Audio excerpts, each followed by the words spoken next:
No, no, no, no, no, no, no, no. Okay. Welcome everyone to Why We the Whispers. I'm your host, Hello, Taylor. folks. What's up? And I'm your host, Cass. Yes, y'all. So I just got into the Golden Girls, and that's why we were singing the theme song just now. She's So, late to the party, but I'm so glad she's here. girl, I'm having a ball. I'm trying to tell you, I love me some Blanche and I love me some Dorothy. I love all of them, but Blanche and Dorothy, Rose is my baby, though. When she get to yes. telling the story, I'd be like, Rose. Oh, Lord, we talking about St. Olaf. All right. when her and Sophia get to telling their stories, it's the funniest thing ever. Picture it. Sicily, 1922. She always taking me to Sicily. I'm like, girl, now I want to go. Look, Okay, and she's Sicilian. That's why I'm like, no wonder she a baddie. She's Sicilian. exactly, I have girl. Sicilian heritage, so I'm like, Oh yeah. I do. I have Sicilian heritage. I completely forgot about that. Yeah. Do you know anybody? Like, have you ever met any of them? Hell no. Somebody probably owns somebody, then migrated to America eventually throughout Damn. the years. It's always so tragic. Like, when black people find out about certain ancestry, they be like, oh, shit. Like, I want to know more. And then you find out it's linked to slavery. And you just like, You know, that's why I was like, I don't want to know. It's probably on some slavery shit. So, it fucking sucks. but then I look at Sicilians and I'm like, y'all a little brown. They is, though. I'm like, y'all a little brown. I don't know. I So, ain't want to say nothing. You know? strange things have happened. For real, for real. Yeah, if you look at like all of that whole map, if you do the DNA and all that, I'm like, yeah, it's a bunch of brown people. Damn. I just know, like, the furthest back I know is like my great great grandmother, and I know she came over here from St. Thomas, Virgin Islands, and Oh, so you so have Caribbean ancestry, so I ain't get none of that. yeah, she snuck over here too. So I know she snuck, like she did not buy no ticket. She said, I'm gonna just hop on this boat real quick. I ain't gonna lie, those times were the times to do shit like that Yeah, because who was going? There was no security cameras, there was no technology to track you. right. So I'm like, Like, I yeah, don't know what made her want to do that. You know, I mean, most people came to America back in the day thinking they was gonna have like a better life, you know, and all that stuff. So maybe that was her mission. I don't know. right. It's like, was it that though? Yeah, because I know there was slavery here, and there was also slavery in the Caribbean. So I'm like, was she trying But to escape slavery? Because this girl, is the thing though. I think what I've learned is that they was on some crack. They was like doing the whole. They was extra as hell in the Caribbean slavery. mm, Like you were worked till you died in the fields, and then you were just somebody else was brought to replace you. Like oh people god, were beaten to death a lot in the Caribbean. Apparently, yeah. it was fucked up. So maybe that's what it was. She just felt like the treatment, it might not have been good, but it's not worse than what she was experiencing. Yeah. Like one thing I've learned in America is like we do need to count our blessings in some cases because it's like it's bad, but it definitely could be worse. It could be, seriously, with all this trafficking and other shit that's going on in places, and it's like it's kind of normalized here, but in other places, like you could be in broad daylight and get snatched, and people just And be just get like, snatched. Yeah, and that's what's crazy. Like in America, like you can get snatched in America, but it's like you can't do that in the middle of like a high volume era and think people are going to be like, "What the hell are you doing?" right, and you got to be sneaky with it. Like you got to Yeah, do the most. you know what I'm saying? Because most people are going to be like, "Unhand her, sir." Yeah, like in Congo, they are still going up in people's houses, snatching them Yeah, up. I mean, you think about it, like we could have the cartel, and Ooh, when people don't ooh. take cartel shit seriously, I just get freaked out because I'm like, I don't think you understand. You will get snatched, and then motherfuckers just gonna take your ass. I have never met a member of the cartel in my life, but when I tell you somebody could mention them and put so much fear in my heart, Girl, uh-uh. I have learned so much shit that I know enough to know, like, when people purposely provoke them, I'm like, you just don't like your life. You don't. Like, I've heard of, like, people purposely going out of their way to, like, provoke the cartel, and I'm like, why? Just want to die. Why? They don't know how to Why? do it. Because they're not just gonna kill you. Like, they be, They yeah. they gonna torture you. They gonna cut you up. The cartel's MO is there are fates worse than death, is what I think of when I think of the cartel. So that's Mm-hmm. why I'm like, nah, cool. We don't need to have no smoke with the cartel. Nope. And if you have smoke with the cartel, I don't want you anywhere near me. Yeah, stay away from me. Like, that's the one thing I'm like, nope, I'm okay. You can be a friend of blue. You can be a friend of red. But you talking about some, I'm with this. So you need to leave. Cause You need to listen, get back they here. come to my house talking about wearing such and such. I'm gonna tell I'm them where you snitching at, and I'm gonna hand them a plate of greens. Here you go. because you're not finna. You hungry? You not finna get me get my face cut off. Mm-mm. I'm gonna get them a plate to go, cause I know they got shit to do, and I'm gonna hand them you. He went that way.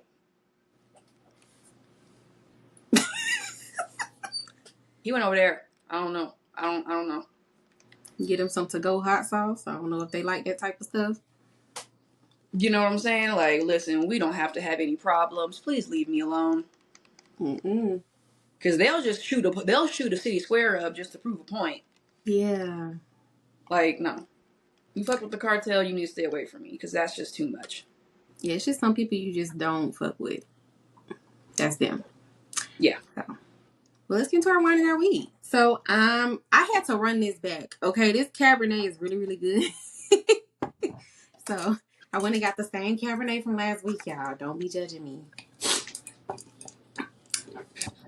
I So, have some sour diesel. that's one of my faves. Oh yeah? Yeah. Yes. I got some sour diesel. I love sour diesel. Because okay, I had what was it? Sour diesel, Blue Dream. It was another one that I really liked. It's popular, and I think it's like a more sativa dominant strain. Okay. I'm wondering. Or was I'm it like, this one? I don't know. But cause the way I got on sour diesel was like they were out of the one that I wanted. And so they were like, okay. well, this one is just as good. And so I went home and I tried it. And I was like, oh, bitch. Not bad. Like, nice, nice.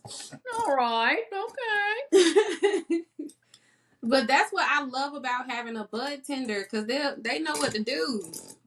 Yeah, and they can tell you like what you're. That's why when people say like I hate corporate weed, and I'm like, at least I know it's not laced with shit because you know you can't be lacing shit in a dispensary because it's very easy to go back to the source and be like, this motherfucker put it in my stuff. Right. And at least the bud tender like they're gonna help you get the shit that you want. Exactly. Like they know what kind of high you looking for. Yeah. So And usually when I say like, look, I'm looking for something new, they're like, all right, well, what do you usually like? And then I tell them, and that's cool. they gonna start naming stuff after your situation after a while. They gonna be like, just fresh out of school weed, you know. You know, but you need that shit though, because Then fuck them I kids have been weed. I have been enjoying not doing shit for the last few days. Mm-hmm. I'm so happy for you. Oh my god, this summer break, people are like, "What have you been doing?" I'm like, "I've been in my room playing video games and going out a few times, but it's me and my games this week." That's one thing that I'd be so happy to see. I'd be happy to see an educator enjoying their life because there are so many things in place for educators to not enjoy their lives. So I'd be Well, that's when happy when people they be be happy. like, "Why y'all need a summer off?" I'm like, "Cause we go through war with y'all fucking kids." Yes. Why would you not need a summer off? I'm like, that's why I love it when parents get mad when they like, y'all need to take these kids back. I'm like, them your kids. That's your problem. You gonna have to deal with that, baby. I'm like, nope, that's your problem again for the next 3 months. You be all right. Yeah. And then maybe next time the teacher called and say your child adding up, you ain't gonna accuse the teacher of lying. That's what always gets me is that I'm over here like, I don't have the energy to be for the teenager. Like, that's just stupid. Like, why would I? Like, I don't even like talking to adults. mm-mm. You think I'm gonna be for the kid? A failing one at that, baby. You got bigger problems than me. I would just be like, whatever, dude. You have a curfew. Shut up. Not you have a curfew. I'm like, don't Parental you have controls homework? on your game. Don't you have homework? You know what I'm saying? I'm like, listen. That's why I love it when people, when like kids are like, why are you playing video games at your age? I'm like, because I can afford to. Mm-hmm. I'm like, don't your parents have to pay for your PlayStation account? I don't Being have a those issues. gamer, being a gamer is expensive. You know what I'm saying? That's why like adult gamers, like we always shut that up because we're like, because we can afford it. We're like, unlike you, I don't need my mom to buy me my shit. Hello. Unlike you, I don't, I don't have parental controls. There's no parental controls. It's mine. It's yours. You could be wherever you want, do whatever you want. I'm like, shit, most games you gotta be 17 to buy anyway. Yeah, but I mean, that's good though. It keeps him from being in some bullshit. But But that's why I'm like, why do you think that it stops after a certain age? When they make M for mature games, so adults like us are like, let's go. mm-hmm. So yeah, I don't know what that's about. Mm-mm. But anyways, that's my rant. I'm on summer break and I'm happy. I'm so happy for you. So yeah, You deserve that happiness, girl. You better smoke it up. I am. Trust me, I've had to calm my nervous system down. I feel you though. Kids, they gonna make some racket now. I'm like, I'm not solving no more problems for the rest of the summer. Mm-mm. I don't even know y'all. Mm-mm. I don't know you. What do you want? All What do you right. want? So let's get to our current events. Okay. So for the monthly book for June, I felt like it was right to run it back with the gentlest of monsters because first of all, it comes out this month. So it wouldn't be right for me to be like, oh, it's the book of the month in May, but not the book of the month in June. It's crazy. So then I also was like, it's Pride. Why not read a book from a Black lesbian author? Hello. So I'm going to run it back. The Gentlest of Monsters by Sydney Leo. Say what you want, do what you want. So, just a heads up, what's going to happen is that one of my friends got back to me with some feedback, so I'm going to add a little more just to make some stuff hit deeper. When? Where? How? I don't have to, it's not out yet, so I can edit and add shit till the 13th. Wait, so it's going to be different from the one I got? Yes. I hate you. This bitch has to be perfect, okay? What? I guess I gotta read more just to see why, but What?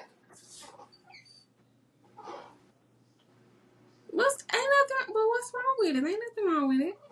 Well, no, just some emotional beats that, and just to make certain stuff more viable. Like, I'm worried I kind of rush some things or rush some character developments. So,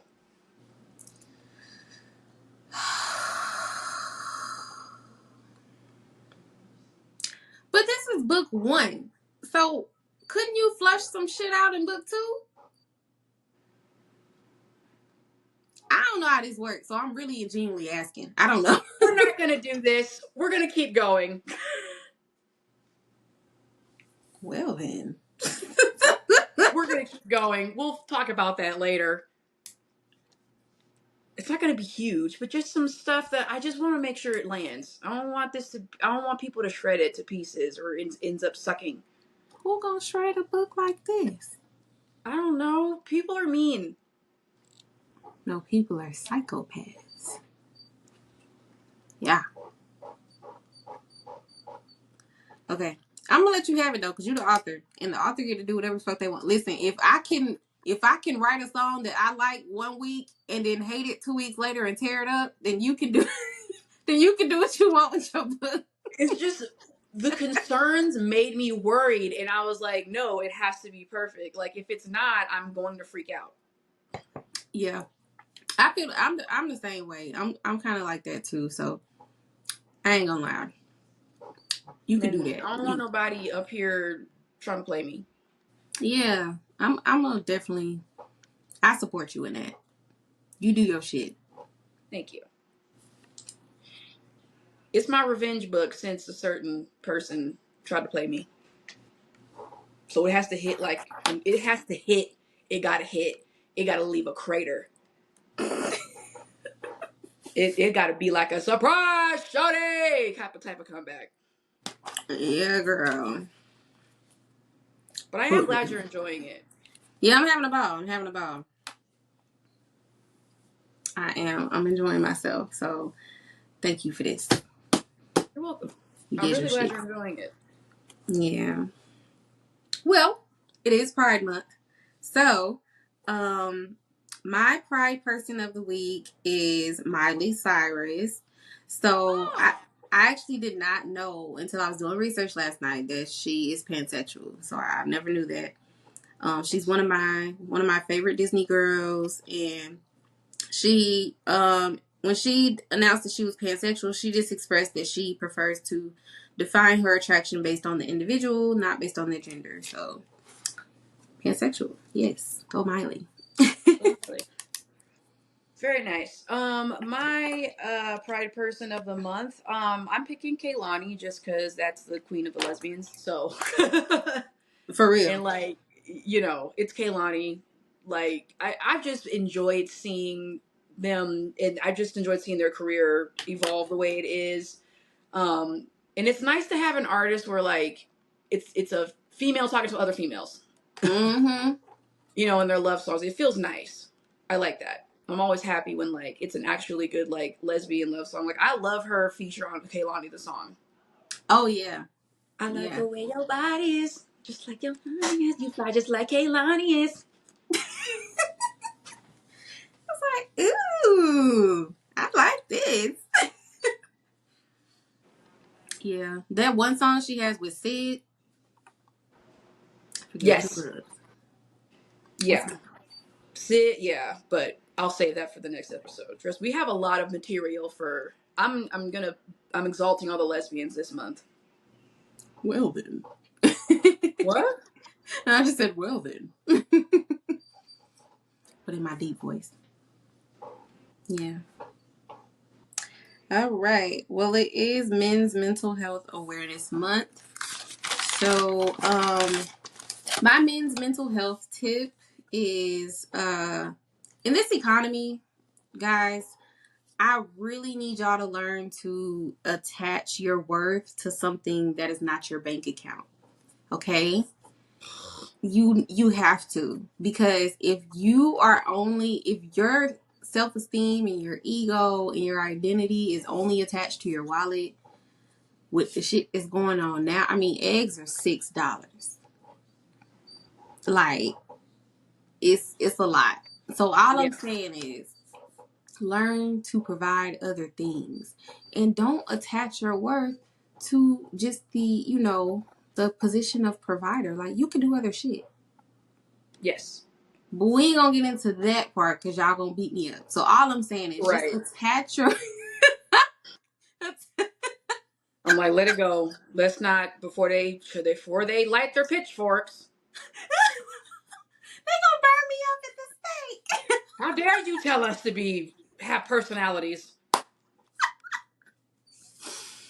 Oh, for real. Just but my official tip is just attach your worth to something that's not your bank account, please.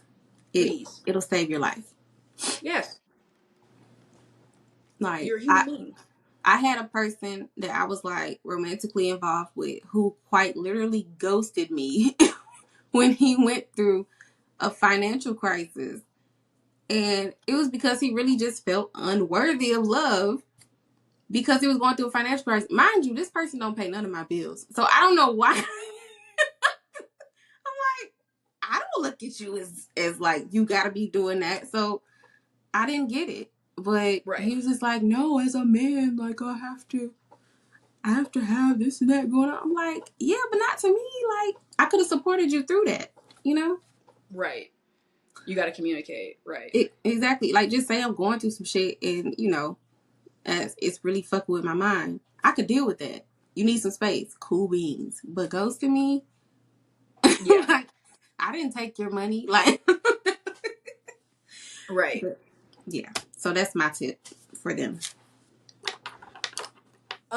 My tip, honestly, y'all need to be careful of the podcast you listen to, and I'm saying this like not even on some jokes, like when you listen to these podcasts where it's constant negativity, and I'm sorry, but if you want to be angry at women, then you're gonna listen to the podcasts that are angry at women. Like you're like if you keep listening to stuff that reinforces the anger in your heart, it's just gonna keep festering.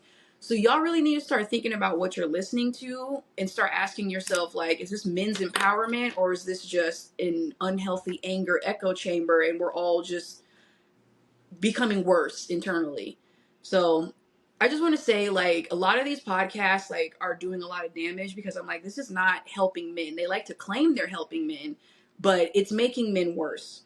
Mm-hmm. And if you want to talk about men's mental health, you need to stop listening to these podcasters that say all you need to do is go to the gym and get money.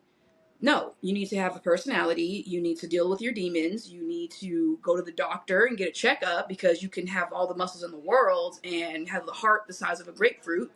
So, yeah, you guys, like, seriously, like, men, I need you guys to, like, really be serious when it comes to mental health. Like, stop listening to these assholes who have no business giving anybody advice. Yeah. They hurt puppies too. Yeah. So, yeah, definitely be wary of those. Because it's a lot of it is poisonous. Like It is. if it sounds like an adult version of the He-Man Woman Haters Club, go the other way. Yeah. Like, it's just, it's like I listen to this and I'm like, you're going to be an angry, miserable person after listening to that because that's like an hour of just women this, women that, life is this, life is that. We got to provide. What do you bring to the table? That's of course that's all you're going to talk about because that's all you consume. Then Mm-hmm. it's like listen to somebody that talks about like, hey, it's okay to cry sometimes, fellas. Yeah. Men with a range of emotions. You Listen to know, them. like listen to men who, if you're talking about male dating, like listen to men who actually like have a partner. Like if he's Mm-hmm. not married, maybe you shouldn't listen to his dating advice. Yeah. And happily married too. She need to be happy. Yeah. Like she needs to be happy. Like, I don't know. I just, it's too many podcasts and not enough therapy offices. You know what I think? I think a lot of straight men would benefit from listening to podcasts with gay men on it. That would help them out a lot. I Um, agree. and same thing with straight women. I think a lot of straight women would benefit from listening to lesbian podcasts. Like, Because we're not male centered. yeah. And we're not going to give you advice on how to get a man because fuck that. You need to learn how to be a person. Mm-hmm. So for real, if y'all are looking for podcasts, look for some with some gay men up there or some bi men even. Like, Yeah, it'll help you. I'm telling you. it will. Stop listening to all that angry shit and all that get your bread up, get your bread up, get your bread up. Like it's I just feel like it's so repetitive. It is. Like, no one's talking about how to be a good person anymore. And it's so irresponsible. It's very irresponsible. I'm like, where are the podcasts talking about how to be a decent human being? Because I feel like that's the recipes that nobody has anymore. Because they don't want to be one. They Like those are the recipes we're missing. yeah, like they want to be in control of some shit. That's their focus, like being in control of people, other people. They don't. Nobody wants to love anybody anymore. Everybody wants to control somebody, and that. Yeah, it's weird. Like everybody Mm-hmm. like wants to embody the 48 laws of power. Mm-hmm. And Yeah. it's like why? Why do you have to control everybody? Why can't you just be? Why can't we all just be? Yeah, and see, that's why they keep saying R&B is dying, because R&B is about love, baby. But y'all Yeah, trying to control somebody. everybody just wants power, and it's like, chill out. Mm-hmm. I I'm don't tell know. y'all who People, y'all really need to, if y'all really want a straight man to look up to, Tank. That's a good yes, one. yes, Tank is a great guy to look up to. He's so secure in himself, like he don't care about gay or straight or anything. Looking at him, I think he's even performed at like pride events. Like he don't give a fuck. He like, I nigga, think they got money just like everybody else. Fuck. it just. I just think that if people if more men would just stop being so afraid of the perception of being gay, Mm-hmm. like they would have a lot more fun. But what's funny is that straight men do some of the gayest shit all the time. No, when they did that one episode of the Bulldogs, homies over hoes. Homies over hoes. Do the whole man. I was like, no, but this is fucking gay, and all of you are too stupid to see it. Yep. But that's how it be though. That's how That's it be. how it Like I'm be. laughing. Like that's why like I love homophobes. Like they're so like they always do the gayest stuff, but they're too fucking stupid to understand it. They don't have the range to They see it. exactly. That's the exact word. Range, nigga. But I guess that's another conversation for another day. Yep. Nigga, you gay. No, I'm kidding. Y'all niggas are, no, for real. Y'all niggas are gay. Y'all Riley. niggas are gay and are mad at women about it. Mm-hmm. Riley would have ate y'all up. But I remember Riley had found out. He talking about, he's gay, isn't he? That mean so that mean I'm gay, huh? And I'm like, you and my granddad is so irresponsible. And he went up and talking about, yep. Yep. No, what was a granddad? That was freaking Riley. Oh, Huey. Yep. Yeah. I'm Huey is like, mean. He didn't even try to comfort him. Huey always made time to be an asshole big brother in that show, and that's why I love him so much. Cause he gonna let you know now. I'm sorry. You gay. Whoa! I mean, if you swing that way, I ain't trying to judge. I ain't trying to judge anything. Like, you know. It's when he went, whoa. I mean, if you're into that sort of thing, I ain't judging, but Huey did seem like the type of dude you could tell him you gay, and he like, okay. Yeah, he don't care.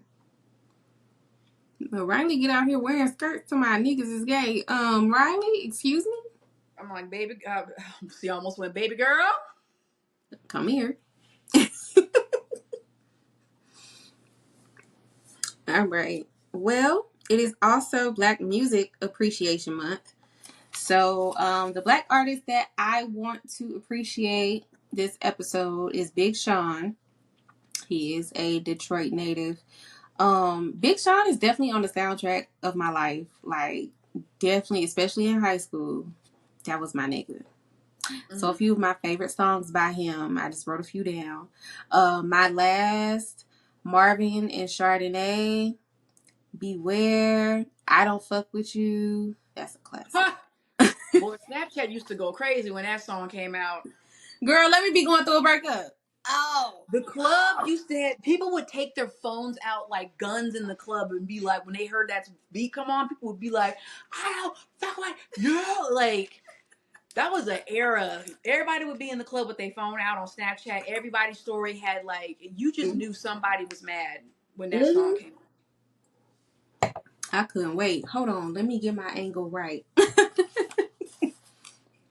So that was okay. Play No Games, so good. One Man Can Change the World. That song made me cry the first time I heard it. He did that shit. And anything 2088 related. BT Dubs. Where's the next project? I'm about to bully both him and Janae. Okay? Y'all over here They bullying busy in Rihanna. a relationship. They busy in love. Nobody give a damn. Let me tell you something. You know what I'm saying? They busy cupcaking somewhere, listening to Because spiritual shit. Because y'all over here bullying Rihanna. I'm about to go knock on their door. You know what I'm saying? You over here like, forget Rihanna. Bum bum bum bum bum. The hell? Okay, who you wanted to appreciate? I really, really wanted to appreciate Mac Dre from the Bay. Oh, I love him. Thizzle dance. Thizzle dance, I said. Can you do the fizzle dance? Thizzle dance. Papa. Thizzle dance. My favorite one was feeling First, myself. I do like this. I get a look on my face like I smell some piss. The Bay gave us so many blessings. That's why I'm so protective of the Bay Area. They gave us so many blessings with artists and just culture. Mm-hmm. Yeah. I love him. See, the way I came up on Mac Dre, okay, I was in Vegas and I was hanging out with these girls. They was from Fresno.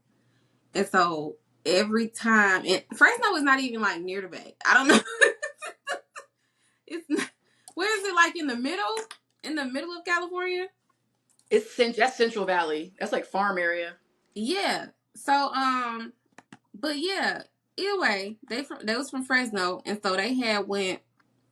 We would always go to the club, and every time we go to the club, they'll be bullying the DJ like, "Play some Mac Dre." I So get it. every time I we get was it. in the club, we heard some Mac Dre, and that's how I got put on. I get it. Turn on that Mac Dre. Yeah, girl, that was them. So okay, Yeah. that was a good one. I listen to a lot of Bay Area rap. Drew Down. You turn on Pimp of the Year, it's over in my car. Give it up, give it up, give it up, me. Yeah, so okay, it's kind of near like Bakersfield and all of that. Well, no, I see San Fran. Okay. I'm sure my California friends are probably yelling at me, but I'm also gonna be like, shut up. Y'all know I ain't from that damn state. For real, I just want to make sure I'm right. I know, but I hate it when people get like so offended when you get geography wrong. I'm like, Yeah. I'm not from there. I don't fucking know. But yeah, I Educate mean, me. Shit. but Fresno, yeah, I don't think it's definitely not considered the Bay because No, it's I think if somebody from Fresno said they were from the Bay, I think Bay Area people would put a stop to that immediately. right. So yeah, it's like kind of in the middle. But no, I mean it don't matter. Like Mac Dre is amazing, but I'm saying I Yeah. was like, they're I know they're not from there, but they definitely love him. Yeah. Yeah. So that was my point. My bad. But okay, that's a good one. We love Mac Dre.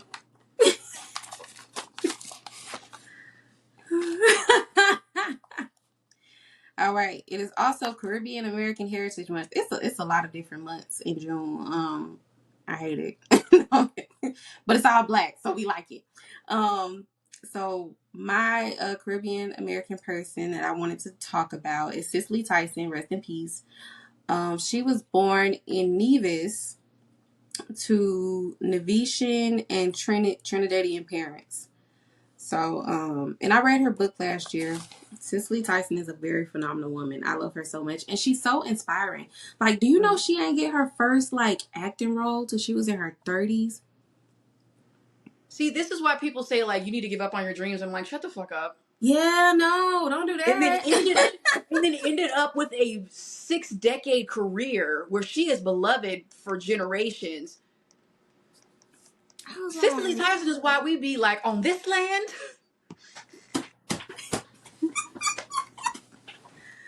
she's had so many iconic roles. Like, so, and I'm like, even the most iconic roles wasn't even till like 40s, 50s. Like, You know what I'm saying? So it's like, nigga. don't give up on your dreams. It's not a rush. That's why when people be like, you so and so you was there, you still talking about dreams. It's like that's y'all that think you got to be done by 30, and then the credits roll. You just got Yeah. here. Damn. Yeah. So that's an inspiring woman. So I me personally, that's one of my faves. Cause she letting me know, girl, don't you give that up. Don't you go No. corporate just cause you 30 or you about to be 30. No. Yeah. I'm like, I'm about to be 30. And you know what? I think that book is like me being like, I could not have written The Gentlest of Monsters 10 years ago. I wasn't Yeah. mature enough for that book. Same thing here. Like the jokes that I write, the songs that I write, like I had to get some experience up under my belt. Yes, and I think that people are so afraid of aging, and I'm like, I don't think you understand. Like, you get superpowers as you get older. For real. What I don't have in like my youthful energy, I have in I don't have to do this, and you're not gonna fight me and make me. So move. I think the only thing that's like that I would want back from my youth is just, not being scared of shit. But other than Just my that, knees. I just want my knees back. I can't pop, lock, and drop it for shit. I don't know what Megan did to keep her knees as good as they are, but you just gotta keep dancing. That's all. It's like as long as you don't stop dancing like that, then your knees really don't never go out for real. But okay. some of us we kind of. I know, like me, I kind of had stopped dancing as much because going to grad school and sitting down more and having to study more and also dealing with an imbecile. I wasn't as happy. It's a lot of different things. So I like saying imbecile sometimes. Put some razzle make it fucking imbecile ass. all right, so who is your Caribbean American person or Marla Negra. yes, we fucking love her. God, she's so beautiful. I adore her. And like I just love that like my first impression of her was her like making sure everybody knew what an Afro Latina was, like because Yes. they just wanted her to not be that. I'm like, are we dumb? Are we stupid? But that's why I'm like, why do y'all not want her? Let her be Afro Latina. That's what she is. And it's important that we acknowledge that. And honestly, it's important because a lot of them Afro Latinas, like Godfrey, I know black, I know black, I know black. I love his comedy. I Dominican, I Puerto Rican, I know black. You know, si usted no, you're black. You look just like me. Yeah. And she's Dominican, but people were, you're not the real Dominican though. Like, Yes, she is. yes, the fuck she is. That's why I'm just like, what do you mean you're not a real Dominican? And that's what I'm saying. Y'all are so freaking racist. Racist as hell. Oh And my it's like God, y'all racist. against Like when people were yourselves. saying she wasn't Dominican, I'm like, and I see where Afro Dominicans be like, nah, it's racist over here too. It's just in Spanish. That is funny. But yeah. So I definitely loved her for that. Like for putting me on. Cause I didn't know. But I never looked at it and was like, oh, she alive. Like, bitch, how I'ma say that? I ain't from there. When I was a kid, I got so fucked up when the Olympics was out, and this dude was on the front page, and he had Cuba on the front, and dude was dark skinned. Mm-hmm. And so I was looking, and I said, they must have got this wrong, cause that is a Negro. And my mom had to explain, no, Cassidy, they brought slaves to Cuba. And it's crazy because it's like that's what they wanted. They wanted us to think Cubans look one way, Dominicans look one way, Puerto Ricans look one way. Like black people are only in Africa. Like Then we turn around and then we like, oh, this niggas everywhere. we every fucking where. Girl. I That's what have they a cousin that I met through that ancestry. She's German what? and she lives in Germany and we talk on Insta and stuff. Is she She's black? German. She's black. Oh my God. Shout out to cousin Virginia. She's black and she's German. Wow. That's craziness. Yeah, they really wanted us to believe that. And I remember like growing up, because I mean like diaspora wars are a problem now, but growing up, diaspora wars were bad. Like Yeah. our like Africans or yeah, like African people, they would act like we are just whoever the fuck is on reality TV at the moment.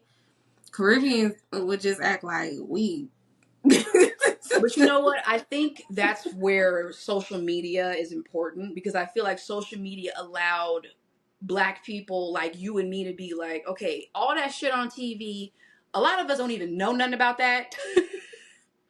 Like I've girl. never lived The Wire. No. Uh yeah. didn't do power, wasn't into that. No. My life wasn't part of that. So I think it's why hopefully now I feel like more Africans and stuff like that are more like, okay, we understand Black Americans, and hopefully more people are seeing like, damn, white supremacy really was on a smear campaign for Black people for a long time. But think about it, over here in America, they always made it seem like Africa was war torn. It was a warlord on every single corner. Yeah. Because our movies never showed wealthy people in Africa. It showed, think about it, Black Hawk Down. Every time it was a freaking movie in Africa, it's about them going to save some child soldiers from some warlord. No, We ain't but never for seen real. no positive Africans. They always did. They used to make it seem like they was trafficking and they never ate inside. Like, never And used. nobody ate. You thought everybody was starving in Africa. Yeah. Everybody was going hungry in Africa. They had, like, we just had to donate to every country in Africa. I'm like, there's some rich ass countries in Africa, bro. People's Africa be like, excuse me, do you know who I am and who my family? Like, there's 10 doctors in the family. Mm-hmm. Like, if you watch, what's her name who plays Molly on Insecure? She's Nigerian. God, And I she love her. she was like, her parents be like, but you did not become a doctor. Yes. I remember she said, like, my mama still is asking me when I'm gonna go to medical school. Yeah, Like, she's literally I'm on like, fucking TV. But I'm it like, wasn't damn. until she got on TV till they actually was like, okay, maybe this is serious. Like,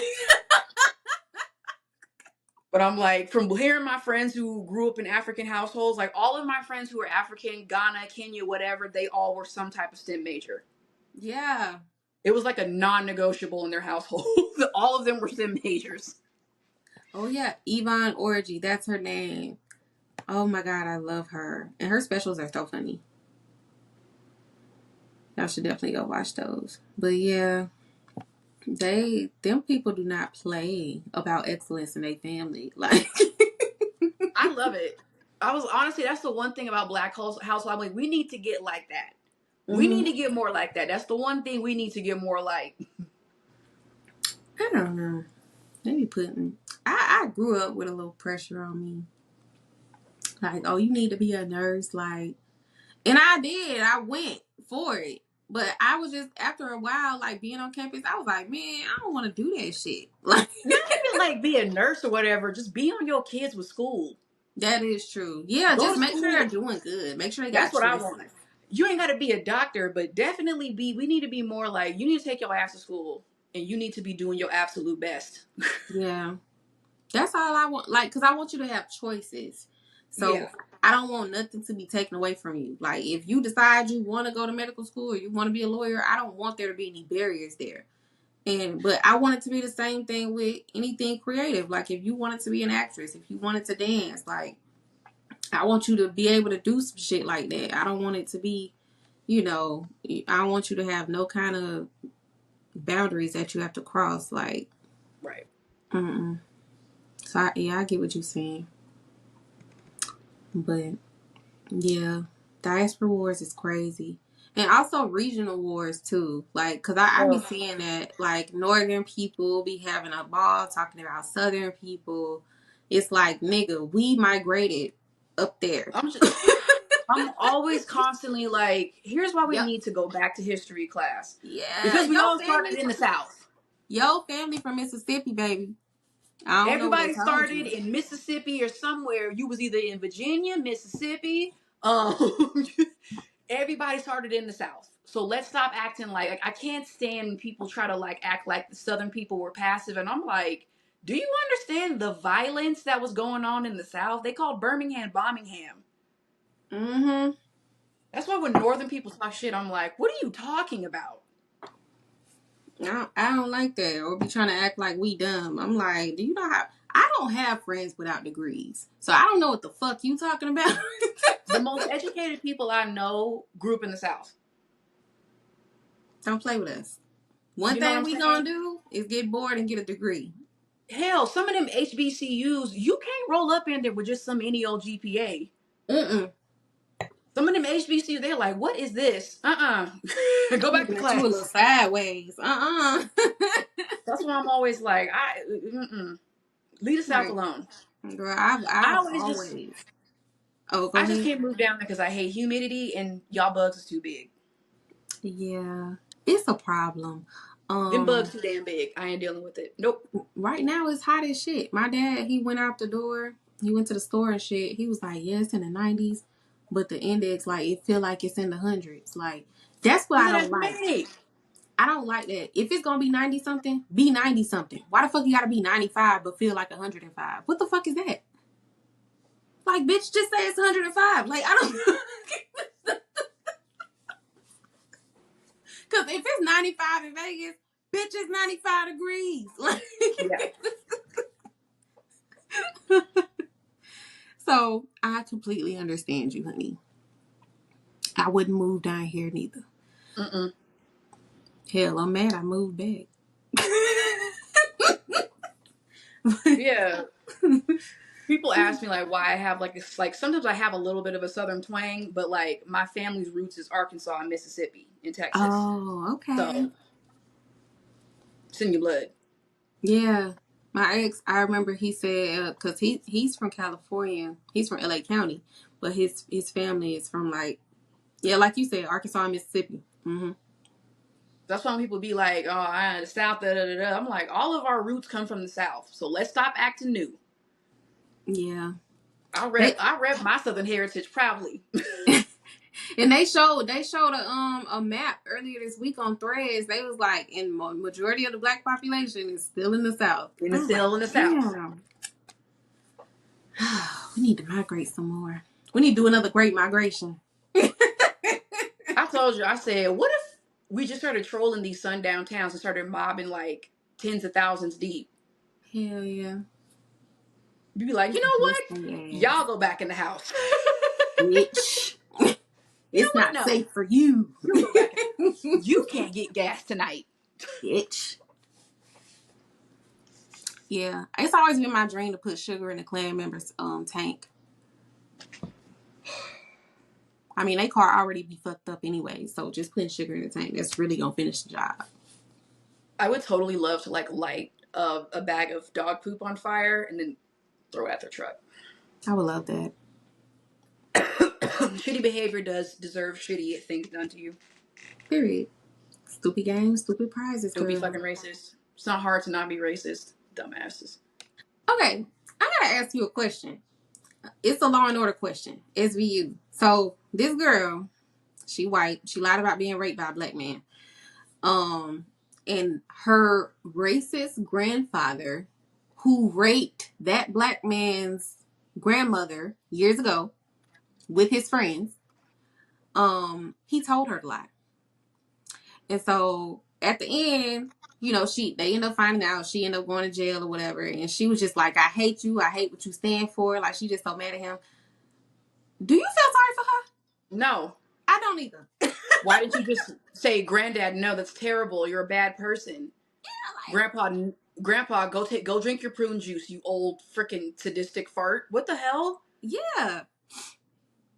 So, and she didn't know that he did that to the man's grandmother. So, but she did know that he was telling her to lie. So I'm like, why would you just And you not did say, it? yeah, you did it? Like, You went through with it. You didn't but have to go through with it. yeah, but now you hate him and everything he stands for. And I'm just like, but you went with Well, stare in the mirror for the next how many years you're in prison and hate yourself because you did it. it. Tell them he raped you. No, you weirdo. What the fuck? Yeah. I just wanted to see what you thought. Because I'm like, I don't feel sorry for her. Not at all. I would be like, boo! Get off stage. Get to the flick. Cause like they'll say like, "Oh, I was raised by a racist. I was taught to hate for so many years," and that's kind of what she said. And I was like, I get that, and it's fucked up, but you And had you more know that's access. wrong. Yeah, like you had more access to knowledge than he did. So And you know perjury is wrong. It's perjury. you You was did a on the oath, crime. bitch. You did perjury. You were so racist. You committed perjury. And they didn't have the right ADA because I would have went for the hate crime. She perjured I would herself have too. under racist pretenses. Bitch, that's the hate crime. I'm trying to tell you, a racist would hate to see me coming if I was an ADA. If I didn't hate the police, girl, I'd work in there so fast. A I'd be racist would hate to working. see me coming. Mm-hmm. You're like, oh, I this would be like, bitch. he's a what? I'm like, he's a what? We're gonna go for the maximum sentence, Your Honor. I'm the queen of trumped up charges. Let me put all these motherfuckers up here. I'm If you sorry, like meet the minimum. I'd be a person where, all right, drugs, all right, you got to do rehab. Da da da da. Racist? Nah, full years, maximum years, All of them. all of them. Can we come to a deal? Can he stop being racist? Okay, then we're Don't gonna miss go with the one. full penalty. Bitch. No, I would say some stupid shit. I would be like, you have to write a 5-page letter to the black community saying you're sorry and explaining why you'll never be racist again. And you have to donate to the NAA, and you have to volunteer with the NAACP You and get the on my Black Chamber nerves. of Commerce and the Pride Center, or you go to prison. Pick your Ooh. poison. That would be me. For real. You want to go to prison, or you have to help the people that you hate so much. Oh, sorry, but I'm throwing out the letter. I'm not reading shit wrote by them imbeciles. No, ma'am. It's not for us to read. It's just to punish him. I'm not going to read that. I totally would Okay. be like, give us the thing, and then we're going to set it on fire and be like, words are mean shit. Now get to work. Yeah, because, baby, trust me, you don't want to read nothing from a racist. They stupid as hell. They're stupid as hell. But I would totally love to troll racists in the best way. Like, I would love to just annoy them. I'm going to annoy you out of being racist. I mean, we already annoy them just existing and shit. Well, we annoy them because we don't react no more. They say stupid shit and we're like, okay. Anyways. Like, hey, that was funny. And they're like, what the fuck? Why aren't they getting mad? I'm a Why cackle won't like they him. start a race war? Ain't nobody doing all that. Like, girl, bitch, I watch Dave Chappelle specials. I don't get mad about a lot.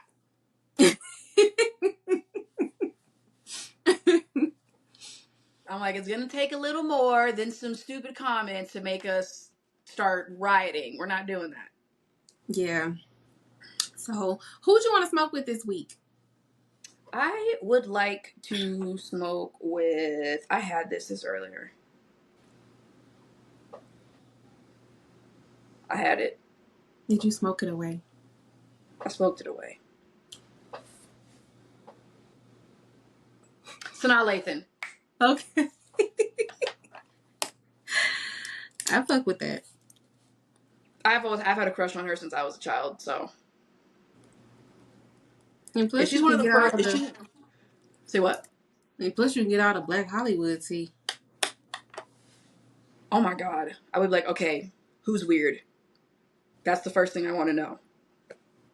Who be beefing? Who's beefing? Because from what they said back in the day, like when they be doing them interviews and stuff, back in the day, the black actresses used to be at each other's head. Like who's still beefing though?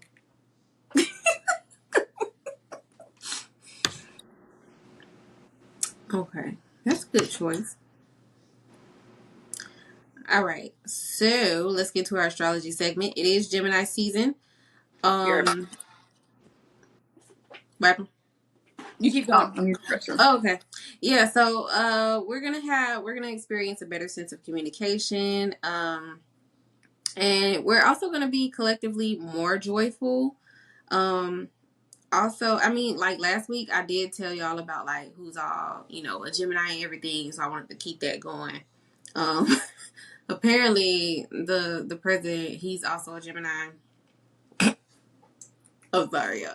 Yeah, he's a Gemini. You know what I think is funny though about this whole the girls are fighting?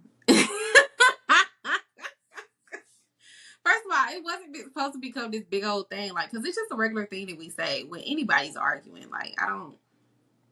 I don't know why it got into the hands of like the wrong feminist white women, and they just started trying to act like, oh my god, you're being misogynistic, you're being transphobic, and it's just like,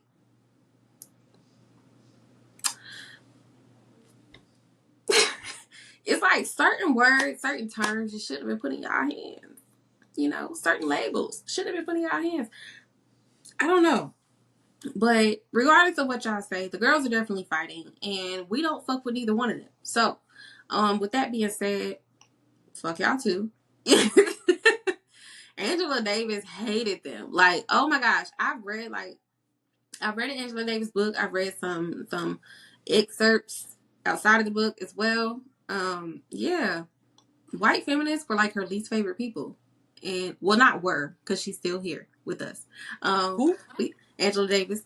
Oh yeah, I was like, who is this? Because I'm sure it's somebody we know, and I'm like, oh, Yeah, yeah. Angela Davis was right with about was 8 with that.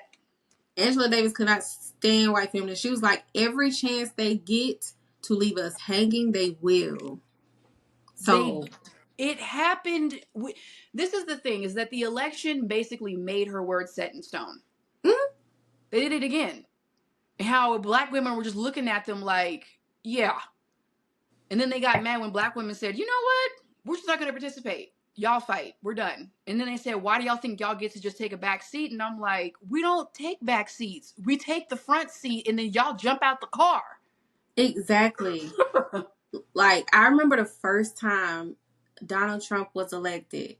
I had just finished reading Women, Race, and Class by Angela Davis. And I was like, not this lady prophesying years ago. What the fuck I just experienced. She been saying. But I will say I do appreciate other white women being like, no, we are not to be trusted.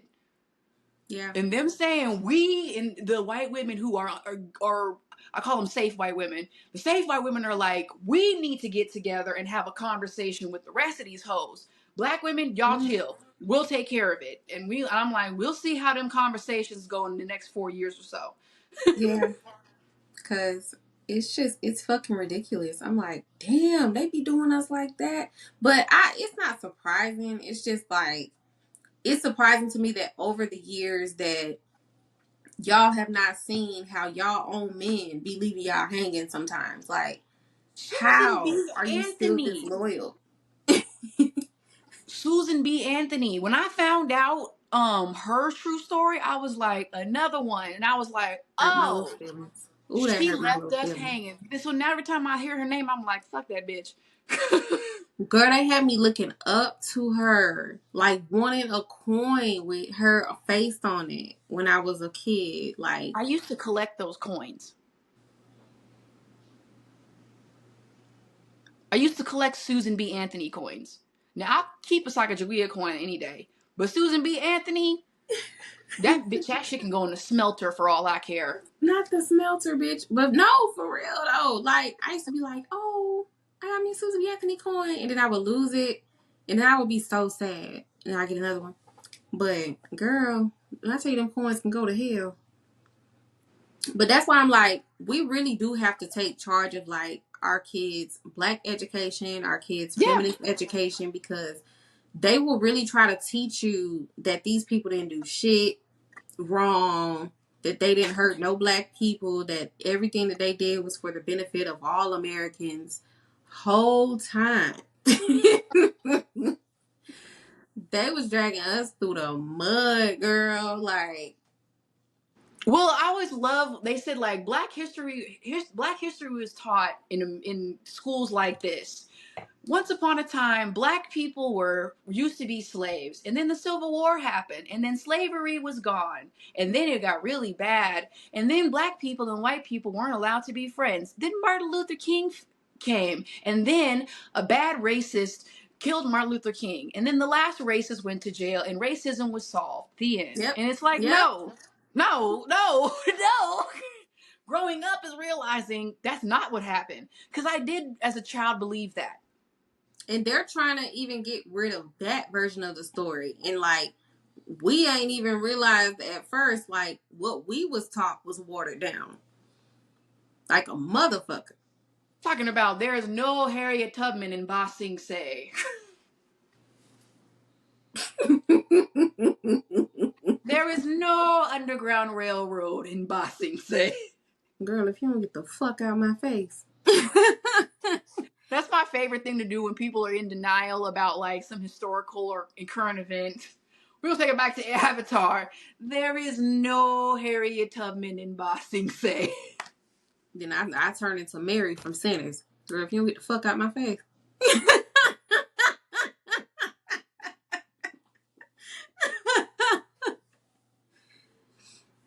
That was the one thing she did where I was like, okay, I fuck with you on that. Like, cause you gave us then. The blackest moment in Sinners was when that one girl started choking and she went, and immediately moved out the way.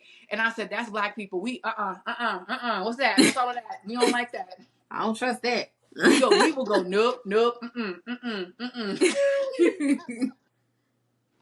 No, the funniest part to me was when Mary was like, "You taught me how to fight. I can beat up every bitch in here." I was like, "Bitch, who?" Like the way that I immediately went, girl. The way I was like ready to square up with her ass, I was like, "Oh shit, I'm not at the juke joint." As much as I did appreciate Mary, I was like, you need to calm down. You taking that one drop rule a little bit too far. Pipe that down a little bit. I'm like, you getting a little bit too far with that one drop rule. I'm like, the way Pearline got up off that table when she got licked on, she would have whooped your ass real good. She throw us singing Pale Moon after that. And I was like, I bet you she do got a song in her heart after that. Hello. That's a good old movie. I gotta get it on Amazon because our sister Erica, she ain't seen it yet. So, sir, we believe. Is it because of this? Sir, we believe in equality. Sir, we believe in equality. I'm sorry, Remick was he was funny as hell. That was a comedian. He said, "Is it because of this?" Why his dad couldn't even be mad at him because he was funny. Well, how'd she get in? Like, how'd she get in? Sir, we believe in equality. I said, say what you will about Remick. He saw that clam robe and said, yeah, we're going to disrupt that real quick. I don't like that. He did not like that clan robe. He snitched on them. He said, you know that's going to come in, the clan going to come get you right in the morning. The Irishman was not on the clan side. And listen, you gonna let that motherfucker know I ain't with them. That's why he was so funny. Is it because of this? I don't know why, but that line delivery had me in tears. Because of this? He was like he was this close to going, cousin. Here. Right. The English fuck with my people. The English fuck with your people. Girl, I just if I was him, I would have just asked for some catfish and went on about my business, baby. Like, just give me some food. All he had to do was ask him to sing for him. Big boy riding clean.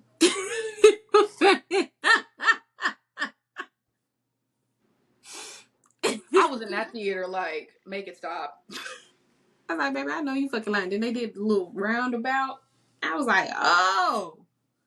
Okay. I was like, this is a terrible audition to get in. I'm like, you're not getting in with that. I'm like, if y'all would have done that Irish song later on, you might have got in. Might have. Just a very big might. But I love that song. The Irish in me was like, I'm going to Rock and Roll Dublin. Let's go. No vision. No vision. I'm going to start saying that when people don't see my... No vision. None. Girl, okay. So the moon is currently in Scorpio. So we're going to be experiencing a very intuitive, emotional nature, very in tune with others' emotions, especially if they're close to us. And very intense emotions. I have a moon in Scorpio. So when I tell you that my emotional experience is very intense, I'm not bullshitting. I experience it. I experience everything at a 10.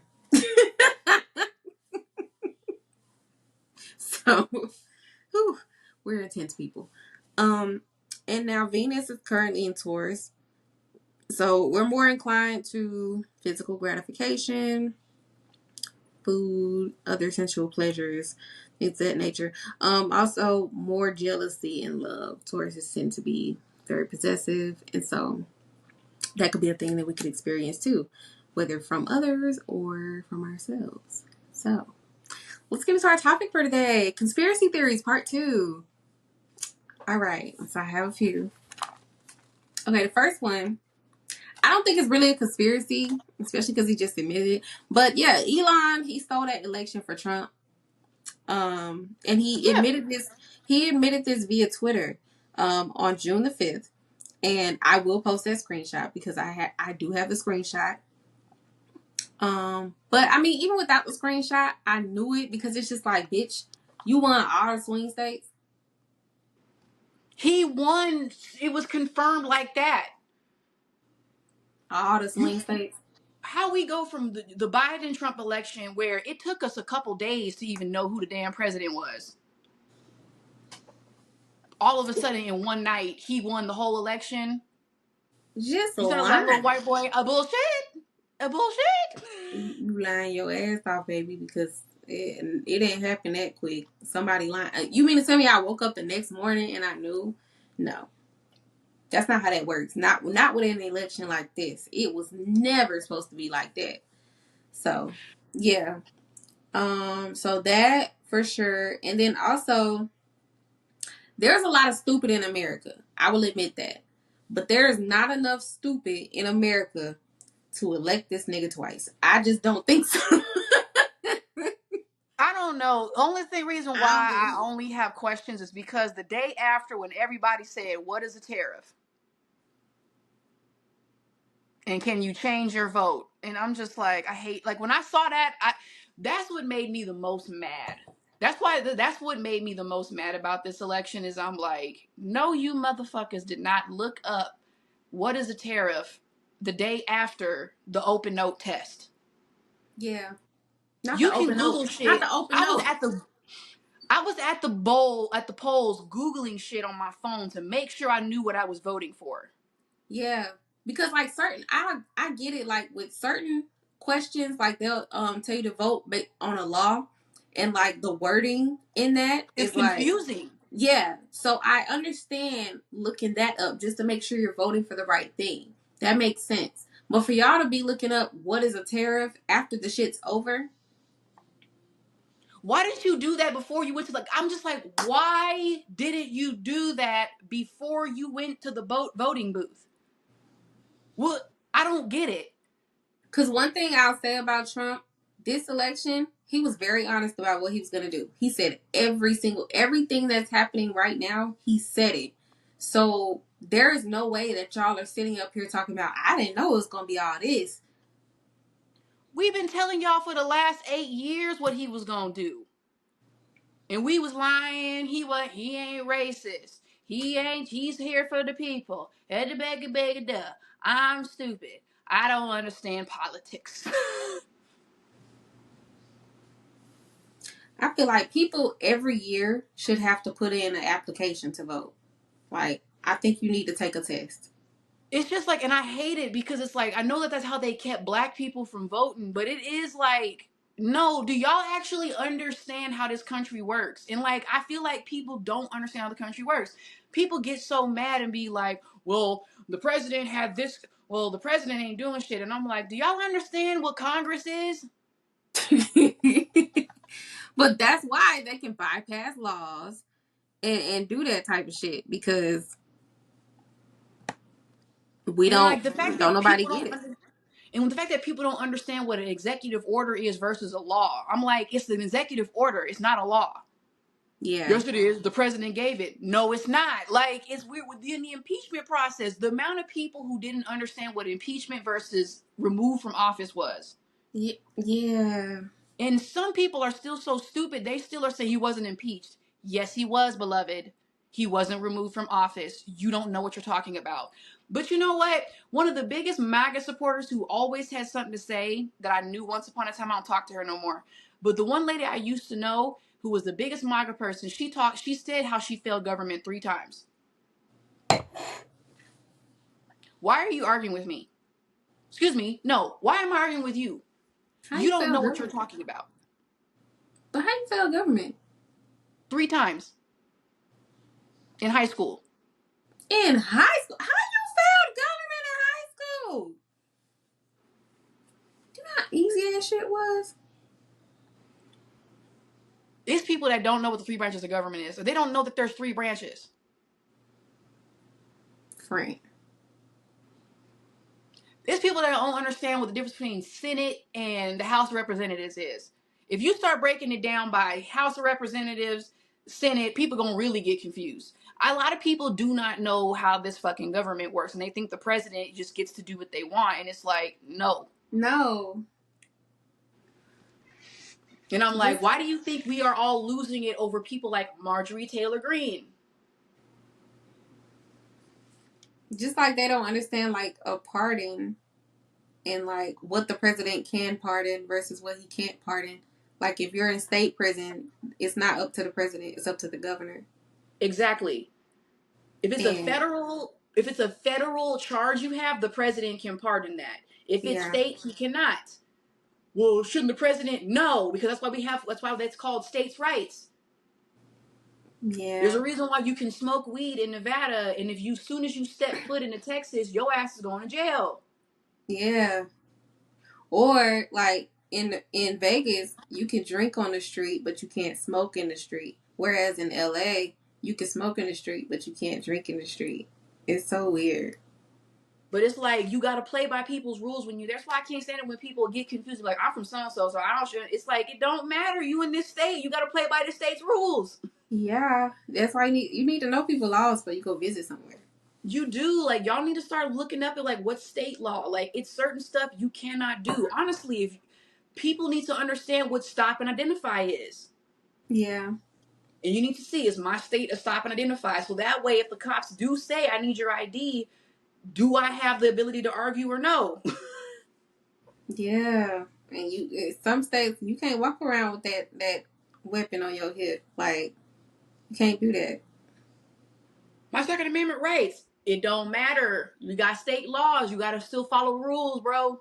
Mm-hmm. The best way to understand state laws, look at abortion. That is the most, like, you really got to look up, do they like us over there? Can we get an abortion? That's like one of the first things I look up. That's the one thing in Vegas that passed. I look up abortion, I look up weed. That's it. Yep. And in abortion in Vegas, they was like, you do what you got to do. It's we have too much of a sex-based industry and stuff like that for us to be playing like that. You just got to pay for it. Because one thing about it, Medicaid will not cover your abortion. Not there. But I think it does cover it in California. Yeah. And I don't know. I'm always just like, I don't care if my tax dollars goes towards that. I don't care. I wouldn't give a damn. I don't give a shit. If that keeps, I'm sorry, the defense budget or making sure a woman does not have to go through a pregnancy that she might not be ready for, whatever her business is, she doesn't have to do it. I'm okay with that other thing. Because the thing about it is, we wouldn't have to have such a big defense budget if we didn't have idiots in the White House being dumb. I'm just saying, we wouldn't have so many enemies if y'all would shut the fuck up. That's all I'm saying. And also, we are geographically the safest country. Like, it is going to be very difficult. It's very hard to invade America. Because you got 2 borders. Like, Canada still has to come down multiple states. Like, it's a lot. It's going to be, if you conquer America, damn, you did that shit.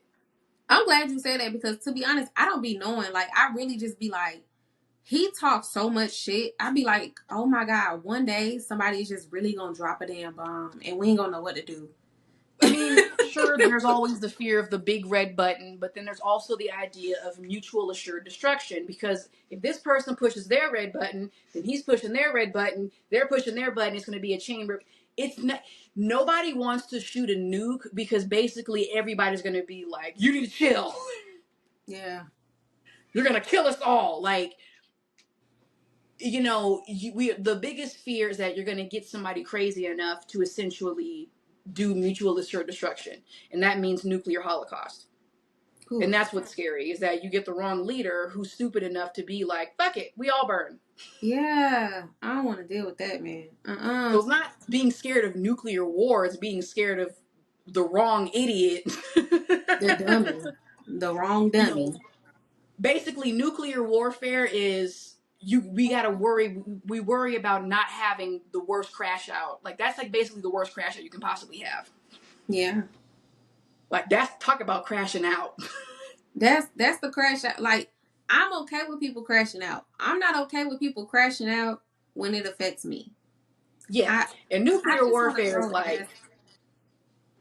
that's like the ultimate crash out you can do is nuclear warfare. I just That's want the to throw ass. ultimate crash out. Like, I want, if y'all want to be at war in like y'all little war area, I'm trying to be in the islands throwing ass. That's all I want to do. I ain't trying to Yeah. do all this extra like running and hiding under rocks and shit, trying to hide in Patrick's house. I don't want to do that. Yeah, and that's why it's like people don't understand like nuclear war. Like, remember, someone has to push the button. It happened almost once, and I think in Russia it almost happened. But I think a certain, I can't remember the story. It's, look up, you can research it though. But somebody Okay. stopped them because they were like, "You doing too much." Like, no, it's not that deep. So we can always hopefully count on enough people being around that crash out to be like, "You need to sit down." Yeah. And you need to stop, because no, that's not what we do. We don't do nuclear warfare. You um saying somebody stopped a nuclear war? yeah, I can't remember who, but I'm pretty sure somebody in Russia stopped somebody important from going nuclear,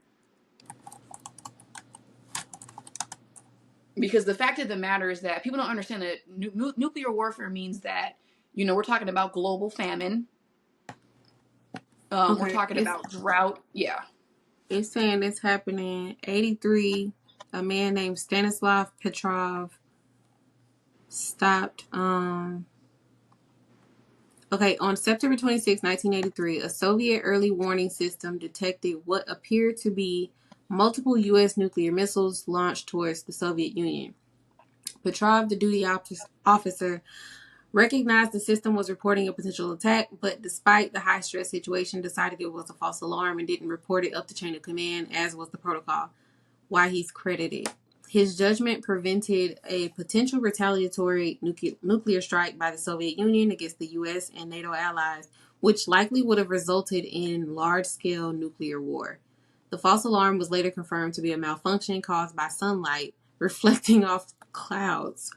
How do you mistake that? So Okay. so imagine in America we get nukes, like, what's all of that? Because somebody's equipment didn't work. Yeah, like what? Petrov is often referred to as the man who saved the world or the man who prevented World War III. Wow. Okay. So So yeah, that's that's in what people. 83. And then That's what the people say. other instance was in 62, but you might have been talking about the one in 83. Well, what's the 62 one? Okay, so 62 is the Cuban Missile Crisis in 62.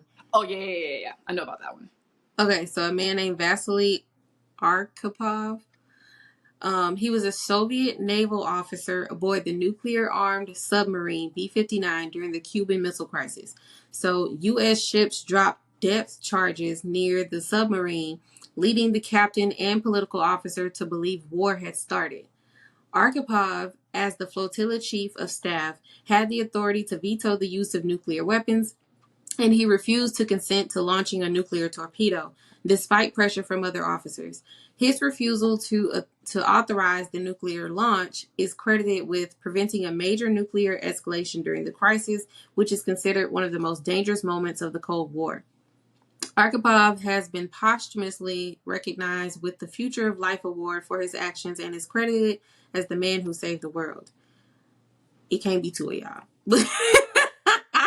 But I love yeah. it's two Russians that are like, everybody calm down. It's not that deep. It's not that deep. It's two Russian men that are like, everyone relax. We do not need to go nuclear. Oh God. We still have tanks and guns. We do not need to go nuclear. Everyone sit down. It's two Everyone sit Russian down. men. Both times it said stop. That's crazy. Say what you will about the Russians, but when times of crisis, they're like, chill out. Yeah. Cause they're just like, it ain't gotta be that serious, bro. We could just fight it out. We ain't gotta do it. That's why I can't stand the fact that so many people have nukes. That's the one thing that I'm always like, this is what happens when scientists just do too much, and it's like, you're so worried about can we do it, you don't think about should we do it. But I feel like Exactly. if you haven't watched Oppenheimer, you should. I probably should, but I ain't never seen it. Fucking love Oppenheimer. Oh, beautiful film. And it also, the ending will scare the shit out of you. Not for the reasons that you think, but it's one of those endings where you're like, fuck. Like this might be the world in a few years. So you should also look at what mutually assured destruction is and why it's like nuclear warfare isn't as likely as people think, Okay. because we all are trusting that people understand if you do nuclear warfare, we're all gonna die. Mutually assured destruction is a military doctrine that posits that full-scale nuclear attack by one side would inevitably lead to a retaliatory act by the other, resulting in the complete annihilation of both parties. We both gonna be dying. Yes, and usually what's gonna happen is these person with SO, we shoot a nuke here, this person shoots nukes at us, their allies shoot nukes at their allies, our allies shoot nukes at their allies. Congratulations, we're all dead. That's why we Everybody say dead. we can't crash out in that way. It's just stupid. But see, when It's you got stupid. dummies in the White House like that, it's like, do he give a fuck? Do he have the capacity to give a fuck? Like, I don't know. Yes. And it's not worth the amount of damage that it would do if we launched a nuke. It's not worth it. Yeah. And But like if a lot of somebody did, people, though, you see that defense budget go to work. yeah. Because a lot of people that I see on like Law and Order, I be guessing it. I be like, nah, they too narcissistic to kill themselves. And I feel like that's Trump. He's too narcissistic to kill himself. Yeah. Nobody wants to be the person, because that's the thing. You're going to be remembered as these are the two idiots that basically destroy the world. You didn't win the war. You killed everybody. That's not winning. Yeah. Darn. If your goal was to rule the world, well, not much of a world to rule, huh? Ain't We're all shit dead, here. idiot. Like, it's all gone. It's gone. So it's why it's like, I don't worry about it. It's a freaky thought, but I want to tell more people don't worry about it as much. Yeah. Yeah, that's what Scar did. Scar didn't give a fuck. Scar was like, bitch, I don't care if we ain't got no nutrients, no soil, bitch. I just want to rule Pride Rock. Stay the Exactly. food. But people keep on doing the allegory of Pride Rock to Trump. And it's like, look, he got power, but remember, he screwed over all them hyenas and they turned on his ass. Mm-hmm. They gonna eat him up. Just like Elon eating his ass up right now. Mufasa. Ooh, do it again. Mufasa. Ooh, it puts a little shaky in me. Mufasa, Mufasa, Mufasa. Oh, shit. All right. So, this is my next conspiracy, okay? Now, this one might get us beat up, but I don't care. So I think that most music industry deaths are not accidental or by chance. I don't. Here are a few that I don't think were accidents. Most recently, Angie Stone. I don't think that I'm was an not going to accident. beat you up for that. The music I industry is said no. evil. I said it might get us beat up. They might get mad Oh, at I us. was like, who finna beat you up for that? The music industry is evil. Yeah, no, because Angie Stone, that shit was very, very creepy to me. And out of nowhere. Very out of nowhere. And she was also talking about how her label owed her so many royalties and they stole from her See? months before. Like, this was not no 5 years ago, 10 years ago. No, she's been saying this like months before. and all of a sudden she's in a car wreck. I don't think that was an accident. I'm sorry. Aaliyah, I don't think that was an accident. Oh no, That was no, the story of how she was on that plane and her being drugged before she got on that plane and shit. Mm-mm. And I don't even think she was supposed to be on the plane because it had all the equipment on it. She was supposed to be on another plane. And even Dame Dash will tell you he told her not to get on that plane. He said, I will Because it fly was you too back. heavy. Yeah, he said I'll fly you back. But she ended up getting on that plane. I'm like, I'm pretty sure she ain't hear all this shit about how the plane is dangerous and said, I'm gonna get on this plane. So when it came out that she was drugged before she got on the plane, I'm like, Because, like, why couldn't she just get on the next plane? Why did she have to get on that plane? what was so serious that y'all was finished with the video? Y'all was Why did she leaving have to because get on y'all was that finished plane? with the video. So she ain't had no deadline to make. Why she had to get on the plane?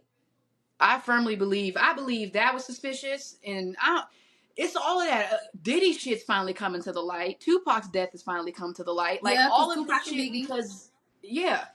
And I'm like, that I was wasn't shocked to know Diddy did that. I'm like, of course. The man ran his label like he was a mobster. we been to Tupac and Biggie with no accident. Just like them times that Tupac had got shot. And all of a sudden, Who Shot You comes out. Like, bitch, that ain't no accident. That ain't no Yeah. accident. You fueling the fire. You trying to make sure that they into it so that when they do die, it look like you ain't got shit to do with it. I mean, I think a lot of these music labels and stuff are fronts for actual freaking crime syndicates. No, for real. And also Whitney Houston, that was no accident. But He drowned in the tub. I was like, and let me just say this about artists who do drugs because Rich Homie Quan was a bit suspicious to me too. because some people, it's like, that's weird. Same with Prince. When it comes to artists who do drugs or anybody who does drugs, you know what drugs you do. You know how much you can take. Like, that's one thing. That's why drug addicts, you know a lot of old ass crack addicts, don't you? Like, they know how much they can take. So I'm like, for y'all to sit up here and be like, oh, they overdosed on ecstasy or they had ecstasy, it was laced or whatever. You're buying from the same person every single time. Yeah. And you know how much you're supposed to take. How are you overdosing on some shit you take damn near every day, every week? However the fuck long you take it. Yeah. And like, I think, because I mean, I know some people might be like, sometimes people do OD and sometimes people do OD. Like Chris Farley, Yeah. I remember this dude, he was a big dude and Dope as Yola, he said, Chris Farley is why I stopped doing hard drugs. You can't be that big doing drugs like that. Your heart can't take it. Shut up. Then I saw Chris Farley and I was like, God damn it. Like, Well, no, or like when you mix in too much shit, trying new shit. yeah, But no. some deaths, like, they're just so out of nowhere. And it's like, weren't they getting their life back on track? Yes. When the people that were getting their life back on track all of a sudden OD, I'm like, What was it? Wasn't it some rock band group member who recently died? it's not Harry Styles. It's Liam. Liam Payne. Yes. But I heard he fell Wasn't out of a window. I think he actually fell. Nah, I think that one actually he fell. You think so? Because they What say he I've was on some heard drug. about, I heard he was very self-destructive, and like people are saying Okay. like, nah, he probably was on one and had just was whacked out and fell. When it Because I comes to thought shit, he was like, getting off the shit. So that's why I was just like, no, I think they were saying he was still wrestling with that shit. okay. Yeah, It just seemed a little out of order to me. but I was just like, but I know when I saw it, I was like, I know you lying. Hey, for real. That stopped me, and I said, whoa, that's wow.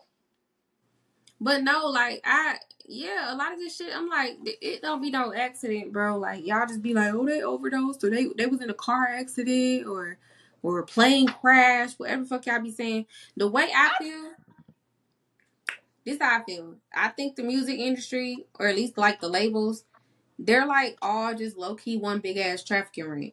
Like, That's the one thing that I truly believe. They talk about Hollywood. I'm like, it's a lot of cameras in Hollywood.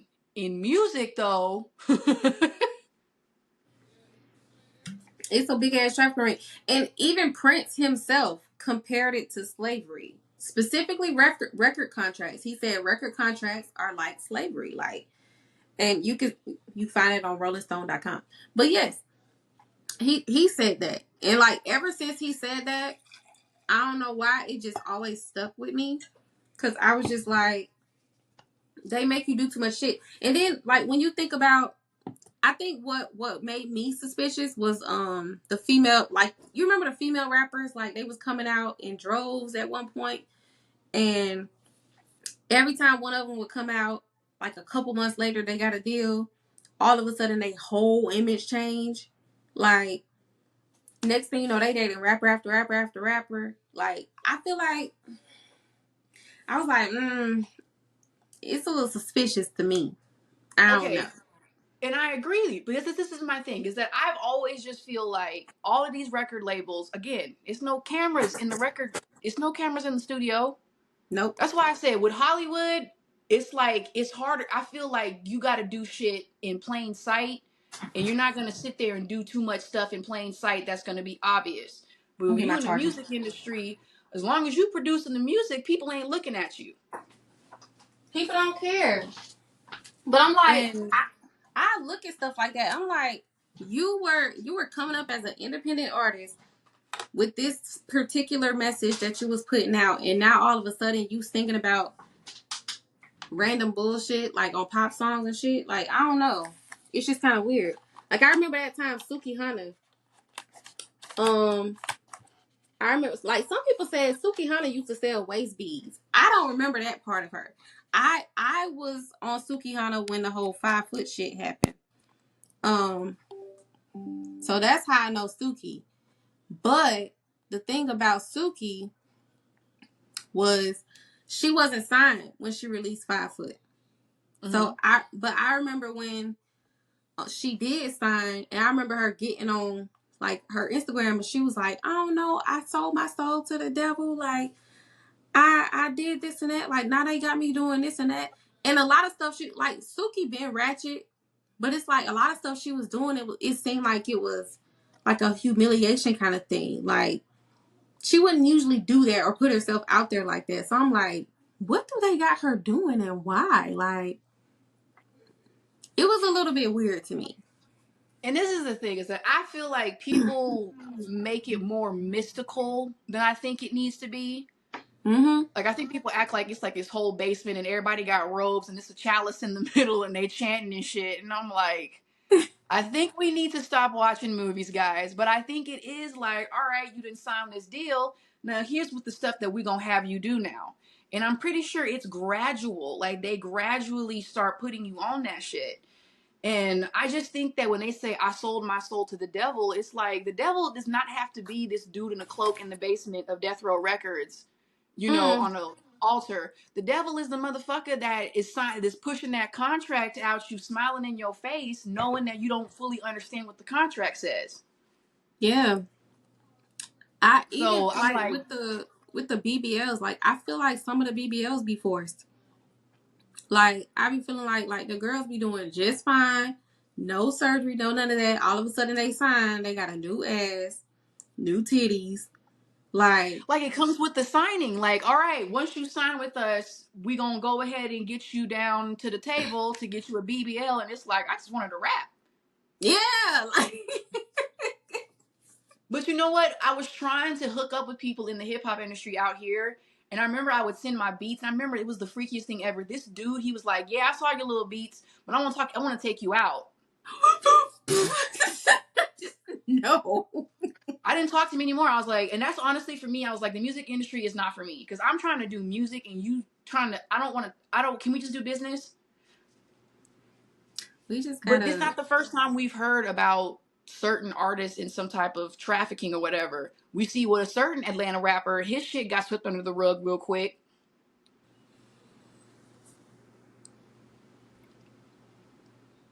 Because I remember them Instagram stories, and all of a sudden, that was just gone. gone. Nowhere to be It was found. just gone. No one talks about it anymore. Like what? Now, what the last thing I heard though was that it was settled.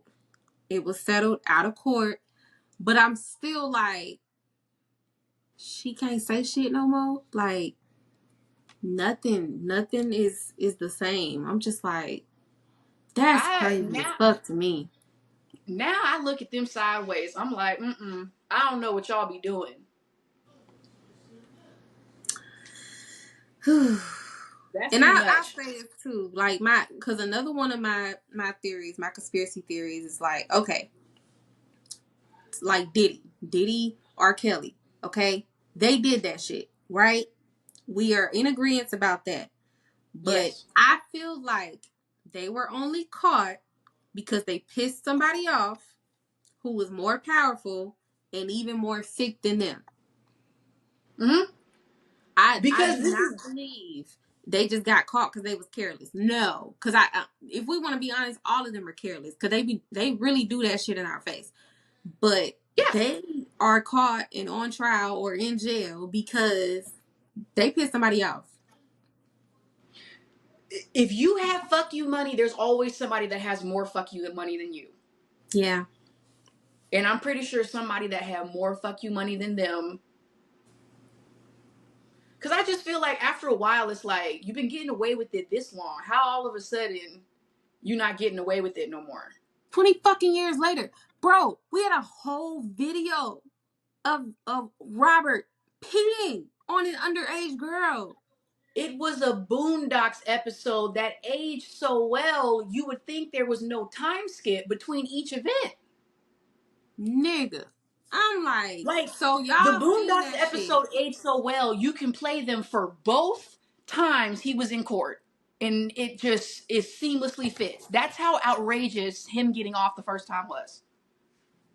That's what I'm saying. I'm like, y'all seen this man plain as day and said, oh, it's cool. Like, And then said, we forgave him. And I'm always like, we? Who do you was know how we? much of this bullshit could have been prevented if y'all would have convicted him of the first one?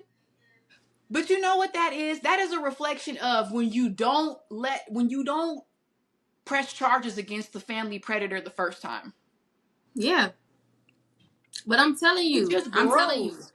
he was saved that time because he had people higher up that we probably don't know about looking out for him. And them people, I don't know what happened between him and them, but them people stopped looking out for him, and now he under the damn jail.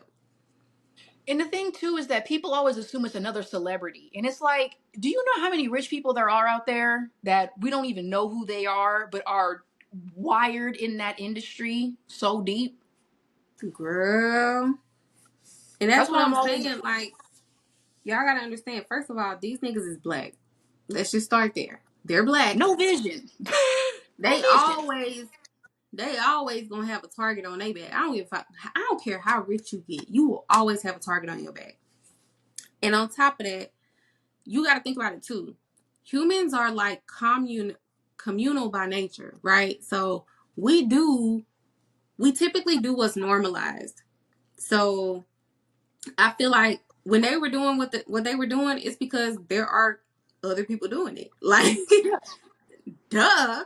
So I'm like, did he locked up? But I'm telling you, there are other freak offs and other shit going on right now that ain't got nothing to do with him or his associates.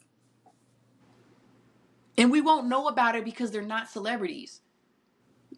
Hmm. But they have the money. That's what I'm saying. Some of Fame them and are. money are two different things. That is true. I'm telling y'all, like, It's a lot of no names out there that are no names to us, but in the right circles of money, that's a big name. Like, I yeah, don't think people understand what fuck you money is. it's fucking ridiculous, is what it is. Like, you can make anything go away if you have the right amount of money. Yeah, like I always said that. I was like, Diddy ain't the only Diddy. Robert ain't the only Robert. Like, I will never believe that we took these niggas down and now justice is served. No, bitch. It's somebody else way higher up than them. We don't even know they fucking name. That's doing Yeah. way sicker shit. The Like, way I cause see it, all these black kids going missing and we don't know where the fuck they at. right. The way I Mm. see it is when you got people like Harvey Weinstein, R. Kelly, Diddy getting taken down, it's like you got people who are playing in the faces of the public eye. And I feel like you only gonna play in people's faces so long before you get caught. It's like a mobster. You're only gonna be able to do crime in plain sight before eventually somebody snitches, it falls apart. So I think that's why people like that get caught. You can last in the public eye for only for so long before it's gonna catch up to you. Yeah. That's why when people say like, "Well, what about the other people doing that?" I'm like, it's different when nobody knows who the hell you are. People are going to be more willing to go after you. It might take longer but eventually people been saying shit about Diddy for years. Yeah. It just For took a while years. for it just took a while for it to finally get traction and something to be done about it. But it's not like it's new. People been saying shit about Diddy for years. It just took a while for Mm-hmm. it to finally catch up with him and for him to finally not be able to outrun it anymore. Child. And so I think that brings me to my final conspiracy. We do not truly know who runs the world. We don't. Now, do I think they a bunch of like shapeshifters and lizard people? Hell no. Nah. But I'm just saying, we don't know who really and truly runs the world. Like American presidents have always been figureheads. They don't Yeah. have the power we think that they have. Never had that. Like I genuinely believe like people be running their presidential campaign like I'm gonna do this, I'm gonna do that. Everything gonna change. As soon as you get in the White House, them people meet up with you in the Oval Office. Listen, bitch, you don't run shit. Like I think they genuinely every president has gone through that experience. Like I genuinely think the people that run the world are the small select group of people who have fucking 10 and 11 figures in their bank accounts yes. because you have the money to make people make those decisions. You can, of course, if you're an oil tycoon, hell yeah, you can figure out a way to make a lunch date with the president. Yeah. You can throw money at any problem you have. A person like us, like, No, because the president better be trying to make a lunch date with you. Cause he can be gone at any point in time. you know what I'm saying? But Like, when you got money, you can make decisions. That's why they say like only a certain amount of companies are specifically responsible for the fact that we have global warming. mm-hmm. It's not us in plastic straw. It's a bunch of rich people with too many resources on their hands tearing shit up. But they're just like everything belongs to like maybe two or three major companies. Like all this And that's competition and shit that we be seeing, like they all belong to the same people. like there's like Universal, and then you say a Comcast company. It's like Comcast is the one that owns everything. Mm. You know what I'm saying? Like people don't understand. Like there's like when they say conglomerate, it's like this company owns all of these restaurant chains. Like Darden owns Red Lobster, Olive Garden, this, that. Gucci is And owned by that's a just not right. and Gucci is owned not by the Gucci family. If you watched House of Gucci, it's owned by this business conglomerate that owns these brands. So they own Gucci and what else?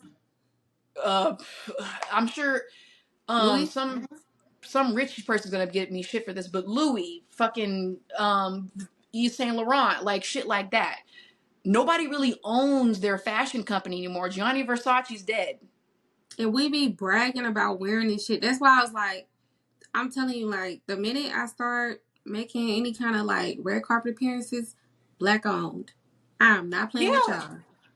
Yes. Mm-mm. Because this shit is owned by corporate. Honestly, it's white corporate supremacy. Like capitalism really and truly rules the world and we have no control over it. Like it's like and it's unfair. That this is why capitalism is bad. Because these people want to have a monopoly over every single thing. Like when it comes to capitalism, they don't want this person to have a piece of pie, this person to have a piece of pie. No, bitch. They want the whole fucking pie. They have to have it, all of it. And the thing too is that capitalism, it kills creativity. It's not about people. When I was a kid, video games were more creative because it was more about, all right, what's fun for the game developers. Now it's like, what's going to make us money. That's why Yeah. it probably did take them so long to make GTA 6, and they could take their sweet time because they were making money on people buying all that in-game shit. Nowadays, you have Yep. to buy if you want to be a badass in a game, you have to be able to pay for all the extra shit. It's not like, Yes. you play through the game so you earn this, you found this, you discovered that. No. And I know because I'm guilty of it. I have bought plenty of shark cards playing Grand Theft Auto 5. So I have participated in the capitalist machine for Rockstar, but that's the landscape that we're in. You have to be willing to pay to play nowadays. Girl, because these kids, I'm telling you, if you got nieces and nephews, what's the first thing they finna ask you for? Some Robux, some V-Bucks. I knew you was gonna say I'm like some Roblox cards, some Robux. That's what I've been asked for. I've been asked for Robux. Like, and that's why I hate the term like, oh, they did that like the rent is due. They sung that song like the rent is due. Cause I'm like, no, if they sung that song like the rent is due, it'll be just struggle and destruction in their voice. Like But I don't know, like it's like I think that capitalism is probably the worst thing that happened to humanity. to creativity for sure. Into creativity for sure. Like that's why I think I'm such a big horror fan. Because I feel like that's the industry where studios are always taking chances. That is Studios true. are always taking chances with the horror film because it's horror, and you have to get, and they want to see new stuff because we got the slasher, we got this, we got that. So if you can bring something new to horror, I feel like those industries are more willing to like, okay, let's go for it. That's why I want to be a horror filmmaker because I feel like there's more openness for creativity. Um, to be clear, you are a horror filmmaker. They're just still in the works. I just wanted It's to put still, that out there. I need money. I just wanted to put that because I hear people like, oh, I want to be this, and they already got shit written. You are that.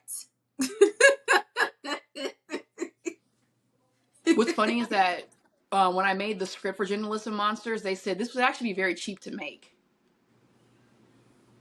What? They said it would be a cheap show to make. So why the hell they ain't make it? You got to have weight behind you to get in the industry, but that's another time for another time. It's a whole other thing. Well, I know you need like unions and all that shit. Yeah, I will say the Hollywood is a lot more unionized and corporatized. I feel like Hollywood is more like it's a lot of vanity. It's a lot of schmoozing and things like that. I feel like it's a lot more like it's about who you know. It's about you gotta be friends enough with this person. You might have to do some sexual favors for a role on this person. But I feel like when it comes to doing like straight up like the shit, I feel like the music industry fucked up to this and Hollywood fucked up to this are two different things. Yeah. Because the music industry, people be getting like I feel like it's dangerous to be a rapper. Like people always getting shot. Girl, blown up. People fucking with your cars and shit. Like, I feel like I gotta walk around with a damn bomb squad. If I sign with anybody, I'm finna walk around with a bomb squad. Bitch, y'all gotta check my car. I don't know. I was so upset when P&B Rock got shot. That hurt my little feelings. That hurt my feelings. I was like, what was that for?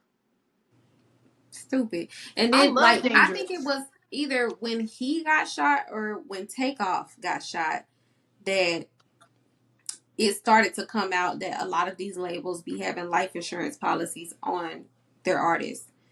And that's when I really started to feel like, I'm like, see, that's why I don't feel like none of these deaths be an accident. Y'all be trying to act like these niggas still be in a life and they just be doing all this other stuff and, risk factors and shit. No, bitch, issue.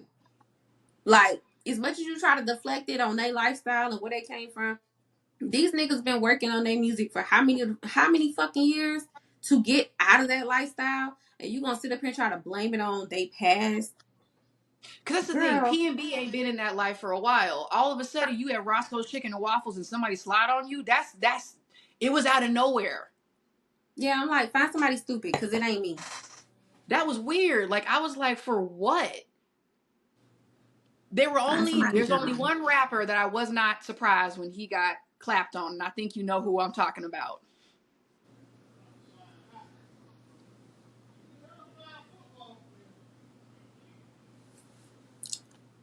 What it start with?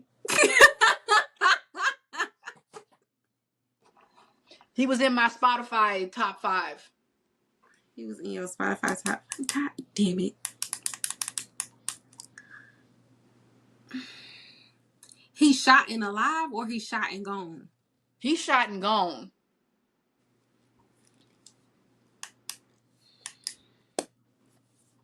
What year? Son of a bitch. Okay. All I'm gonna say is this: is if you do what I'm gonna do it. Damn, that's Evil Twin. Oh, you know what? You're not the only one. A lot of people said that they was not surprised about that. That's the only one that I was like, nah, that was because he still had his toes in that life. I was so sad about his evil twin getting locked up. I was like, damn. Is it bad that I wish he was alive? Like I was like, man, when like Yeah. that's why when Fresh and Fit did that shit towards Asian Doll, I'm like, you wouldn't done that shit if Vaughn was alive. You sure wouldn't have. I'm like he wouldn't have did that shit if Vaughn. I think people were commenting that like he wouldn't have did that shit if Vaughn was alive. Y'all get a little bold, child. And I hate that, and I hate because I'm like, damn misogyny, but it's also like, man, it would have been real funny to see Myron talk real careful to that lady if that man would have still been around. And girl, he would have been like, "Oh, let's go do another one, and I'm gonna sit beside you. You want back then? Let's But you let's do do it, the I'm gonna same do it. thing." Cause I can see, cause I'm sorry, that man, his eyes, something about him, something about when I look at pictures of him, his eyes, it scares me to the bone.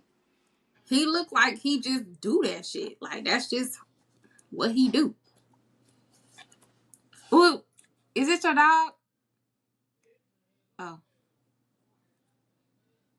oh, that was laundry. That's your mama.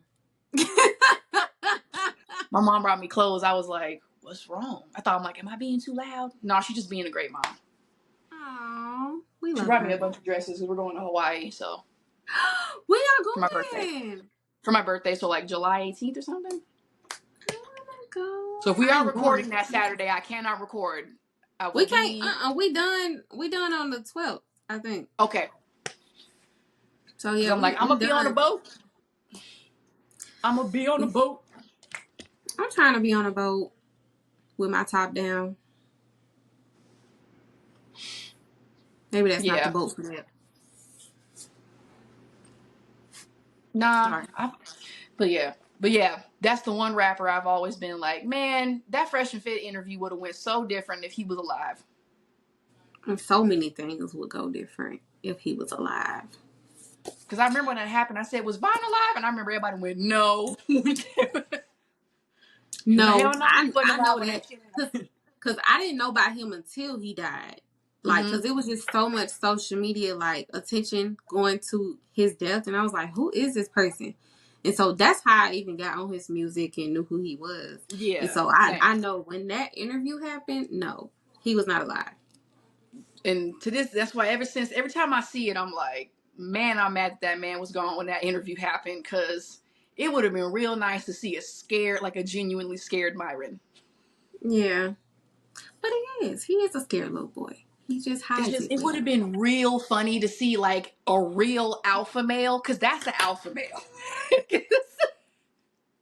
A real alpha male be like, go ahead. And him calmly say, what was you saying? And say it. Go ahead and say it. That remind me. I can hear him right now. High value man do what he got to do. Just looking at Myron with them black eyes. I remember Delroy Lindo. Say it. Go ahead and say it. I'll say it with you. Oh God, that's my favorite scene. So say it. Nick. Nick. I said, and that is how black people handle racism. Period. Okay, so say it. Have fun. Shit, do what you do. I was just laughing because that man was like, I'll say it with you. He's like, you know I can't say that. Why not? Why not? I'm like, see, that's some shit I wish somebody would do to Tucker Carlson.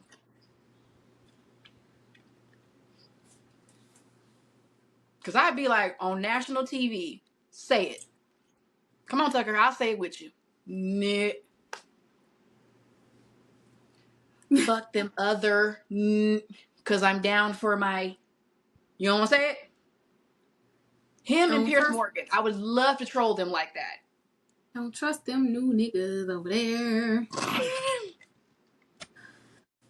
You know what I be singing for no reason? What? Black folks talking about save me. What not wrong What's with wrong with slavery? slavery? Save me. What not wrong with slavery? White folks want to be your friend. At least we had good food back then. Uh-huh. I was like, I hate that Uncle Ruckus low key was funny as hell. Girl, hilarious. White folks talking about safe. Don't trust them new niggas over there. Don't trust them new niggas with filthy nigga fingers. I'm like, this is why black white people are mad. Over there. I'm like, this is why white people are so mad. Because we can sing that whole song and this. And it's fucking hilarious. Like we don't know what to do but laugh. That's just us. Because if somebody got on the mic singing that, I would be like, what is this? Who he belong to?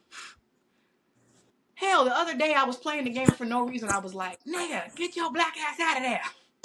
Nigga, get your black ass out of here. Out of there. Read, nigga, read. Girl, that one there, that's the one. Boondocks gave us so many things that just apply to life. And I started thinking to myself, man, what did he do to make the niggas that mad? They shot on a nigga, man. I got shot. I got shot. I got shot for real. I got shot for real. Now these niggas just shot me. That is not gangster. That's very not gangster. That's very not gangster. I think the biggest thing though is that the Boondocks, they couldn't keep the Boondocks for too long because it was giving too many. It was telling the truth too much. Yeah, it was like the Black Simpsons. And it was calling all of us to the carpet. It called white people and black people to the carpet. Yep. Everybody had to. That R. Kelly episode, that called a lot of the aunties and uncles and all them folks to the carpet. Why do you think R. Kelly's innocent? Cause he good.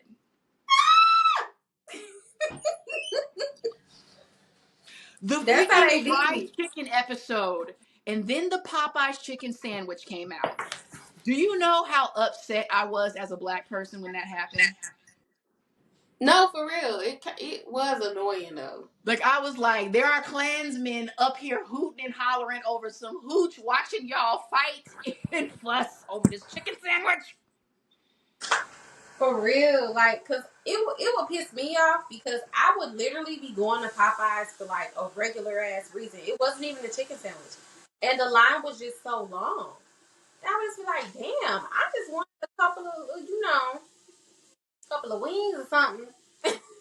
So one day I was dating this girl, and we went and waited in line for the Popeye's chicken sandwich. No. I was trying to cupcake. I was trying to get some butt cheeks. Never got the butt cheeks. Whatever. Okay. I was trying to clap some cheeks. Never went through. It's okay. Learning experience. But we chilled and we was. And I remember we both got the chicken sandwich and we both said, not good enough to start swinging at people. It was kind of dry to me. I ate it and I said, I'm not fighting nobody over this. Yeah, it was dry, like it, and like me, I'm not a big pickle person, so See, I took like my pickles pickles. off. And unfortunately, I hate to give this to homophobic chicken, but Chick-fil-A has the better chicken sandwich. You do. And I hate it. And I'm like, but isn't it kind of a reverse fuck you because I'm gay and I'm eating the chicken, but then I'm giving you my money? This is why I hate capitalism. Yeah, And this is why girl. capitalism sucks, because you can't buy anything without supporting some type of dastardly deed, because everything's owned by one thing. Yeah, everything's owned by a dipshit. So it's like you can't help but contribute, because it's like, well, shit. I've had to I'm slowly weaning myself off of Amazon. Me too. Because I'm getting Me tired of too. looking at that goddamn elf. The only thing that kind of annoys me is like I read a lot of books by like independent authors and everything, and it's hard to buy books not on Amazon because that's where they sell them. You see, with me, it's like I hate that I'm trying to wean myself off of Amazon, but yet the best place for me to self-publish is Amazon. Yep. We'll talk more about the things I'm changing later. It's not gonna be bad. It'll be like basically you get like downloadable chapters, like a video Okay. game. Okay. I'm not gonna I'm like down. rearrange the whole thing, but I'm gonna add some more just to make certain bonds a little like tighter. Yeah. I'll tell you what she said later, so that way you understand. It's not Okay. bad. I'm She's my down with other the, short queen. Okay, I'm doing this for both of you. I'm down with the shenanigans. You know, Whatever. Jacayla. She's my other short queen. Shout out to you, Jacayla. I Friend of the love pod. Jacayla. All of my favorite people are like 5'2" and under. It's so funny. When you told me that she's just as violent as me, or basically more, I was like, yeah, I fuck with her. Jacayla has punched me in my chest for playing keep away with her. I deserved it, but she was like, thump. That girl has hit me in my solar plexus for making her worry about me. Because worrying hurts. Yeah. It's been a few times because she's short. She's told me about some mishaps that happened, and because she's short, it makes me laugh because the visual is hilarious. Girl. Houses, let me tell you something. Ain't no house, ain't no apartment short people friendly. Like, you always got to get you a step ladder. Every time I get into a new place, I'm like, yeah, I got to get me a step ladder because they don't give a fuck about me in my own place. Like, Being a tall person with a short person, you immediately are used as like a freaking tool. Like, I had to help my friend move out, and she said, Cassidy, I need you to reach those. mm-hmm. And I was like, all right. If I was you, I would have been like, why the fuck would you put it up there? You know you can't reach it. Well, this is the thing, is that when I have to, I'm like, how the hell did you get this shit up here? A step ladder or whoever helped her move. Or she told me I stood on the counter and I'm too scared to stand on the counter. So can you get it? And I was like, all right. Yeah, because that's what I do. I remember like talking to a friend of mine and I was like trying to figure out how she moved. And she was like, oh, I had used these guys that I used to talk to. And I'm like, so you reconnected with niggas you didn't even want to talk to because you had to move? I'm like, I don't know what that's like.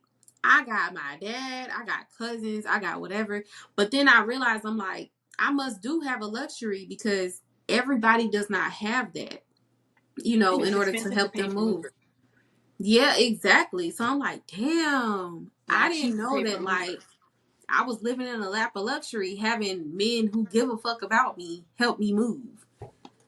So That's the one business I wish I had gotten in, is apparently owning a moving company, you make some money. People will pay money to have you move their shit out of their house for you. or move it in here. Do you know how much I got annoyed though? We had a moving company and it was like and I'm not gonna lie, they were handsome, but I'm over here like they were trying, being a feminine, like people don't think that I'm a femme lesbian. I'm just lazy. But I see you as that because yeah, I'm I feel just like a masculine lesbian. Like I have to double take. Like, oh shit, you a woman? Like yeah. that to me is a masculine lesbian. So I've never had to double take. So I don't think you're that. Yeah, like if people understood how many times I have changed outfits and combinations of outfits to make sure that it coordinates. Like I Mm-hmm. go see a hairstylist. Yeah. I be having moisturizers and shit. Like if I the hoochier the better. When I'm not at work, hoochie or dresses. My mom just gave me a bunch of dresses. So of course the moving guys are like very nice and they're extra helpful for me. but I'm also Mm-hmm. like, God damn it, I'm gay. Please don't try to ask for my number. Like, I never want to push it too far, and then they try to talk to me outside of this entire situation. Mm-hmm. But I will be like, hey, can you get this for me too? Thank you. Thank you. Yeah, no. And also, my big conspiracy, I believe the CIA is the biggest cartel in the world. Yeah. That's why we don't know shit about them. Because like it's not because they just have to be so secret and they watching us. Like, to be honest, I think we're really boring to watch. I don't think they watching us like that. I think that they are out here. Yes, they're observing our patterns, but they out here like, okay, this is what'll make them do drugs. Sicario is why I believe that shit is not as like cartel bad, FBI good, CIA good, Homeland Security. Like if you've ever watched Sicario, like that's why I was like, I bet you we're allowing certain shit to happen. If you didn't They want, I are. believe with our government, if we didn't want it to happen, there's a reason why we don't have quaaludes anymore. So if we didn't want it anymore, we would not have it. I believe if we really wanted to stop cocaine and shit like that, it could have been gone. Mm-hmm. But that's what I'm saying. I feel like if you watch SVU, it's so many like FBI cases where they would see somebody getting raped or, you know, being in distress in that kind of way. And be like, but I can't blow my case. I can't blow my cover. Like, that's all they care about is their operation. They don't give a fuck about people for real. Yeah. It's why I always say, like, I was once upon a time in my life, like, I was determined, like, my international relations, I was like, I want to be in that black ops shit. Like, I want to be in that, I can't talk about work shit. I'm so glad I'm not in that life. With the Yeah. demons that I've had to work through over the last decade, I don't even want to know what it would have been like me taking those demons into that type of life. I'd probably been doing some fucked up shit Yeah, for sure. and enjoyed it. You're not lying. That's what I'm saying. I probably would have been the person doing some not great stuff. Mm-hmm. But the money's good. So, I don't think people understand how much money is in those defense contracts and stuff. You want to talk about money? girl, people be joining the military for money. Nah, bitch, you could have went to the CIA. You do to the private sector? No, the private sector. Them people, I remember. I can't remember again. Sicarios would put me on the military defense contracting and shit. That's where the money's at too. Yeah. And I genuinely believe we all of us, have at least one family member or friend in our circle who is in the CIA. We do not know who we think we know for real. I Mm-mm. believe it. I mean, you see them shows, and I'm always like, somebody up here fed. Feds is watching. Like the ones where you just have like a few too many questions about, like, why don't I know everything about you? They Why like when I they go to your passed house? as they passed always a little spotty. Why you don't Yeah. never talk about your past? Why you so? Because most family members, you know, they'll get drunk and they'll just start talking about everything. But this family member, they get drunk and they just, Shoot, they don't never like talking about work too much. yeah, like, I just know you work at such and such place, but I never been to your job. I don't know what it look like, where it's at. Yeah, they always work for something real obscure. It's like I ain't gonna question it or sound like yeah, it pays good, but it's boring enough for me to not ask you questions. Your kids came out of nowhere, like it's I work in an airplane manufacturing company. Who the fuck works like that? We're making that kind of money. mm-hmm. I told you how I feel about MK Ultra. I believe it's some motherfuckers out here. You say the wrong combination of words and they will tear this whole place up. For real though. But even like having those family members where like what they do don't match where they live at. Like they don't make enough, or you don't think they would make enough to live where they do live. Like, I always question people and I'm like, why is your life so nice? What do you do? Because everybody can't have a mansion that's a doctor or a lawyer in real estate. There's some people making good money doing some dirty, dark stuff. for For, real. for good old Or Uncle Sam. it could be the opposite too. You make too much to live where you living at. If you a doctor, why you living over here in the projects, near the projects, anywhere in that area?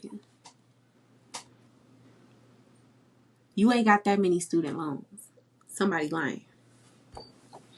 Yeah. I do think though, like, I think that I think that there's definitely people who live double lives like that though. I don't believe the movies is lying. Like, I'm a firm believer. I'm like, remember they say art imitates life.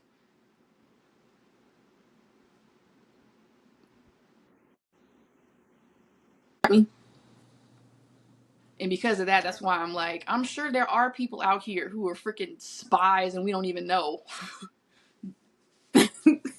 no, for real. Like, girl. I was in Dubai for a business meeting. Doing what? Mm-hmm. It's almost like I'd rather you be cheating and then you doing some real shady ass history books level shit. No, for real. I'm like, can you just be cheating? They haven't written that character yet. Are you having an affair? No, honey, I'm actually a Black Ops field agent. Can you just have an affair? I'd rather you just have an affair. No, for real. I'd rather it be that simple, cause that cut and dry. Because I'm like, am I going to have people in sunglasses and GMCs coming to my house? Because I don't have time for that. No. Because it's always a GMC. Whenever I see a GMC, I'm like, what the hell's that car about? Right. Mm-hmm. I gotta finish watching Paradise. I did not finish Paradise. Like halfway through it. See, my shit was Alias. I loved me some Alias. People don't appreciate that show enough for me. Did you watch The Agency? No. It's about the CIA. So go watch The Agency. It's on Prime. Mm-hmm. Well, actually, no. I think it's on Paramount Plus. I just have Paramount Plus on my Prime. But you can watch it either way. I will look it up either way. Well, let's get to the moral of the story. So, my moral of the story, I think that we share a planet with people that that Elliot Stabler would for sure assault during interrogation. I think he would physically assault a lot of people that we share the planet with. So, Oh, yeah. he will whoop their ass. I think, honestly, it's good the government lies to us. I don't think we need to know Yeah, we all don't the... need to know everything.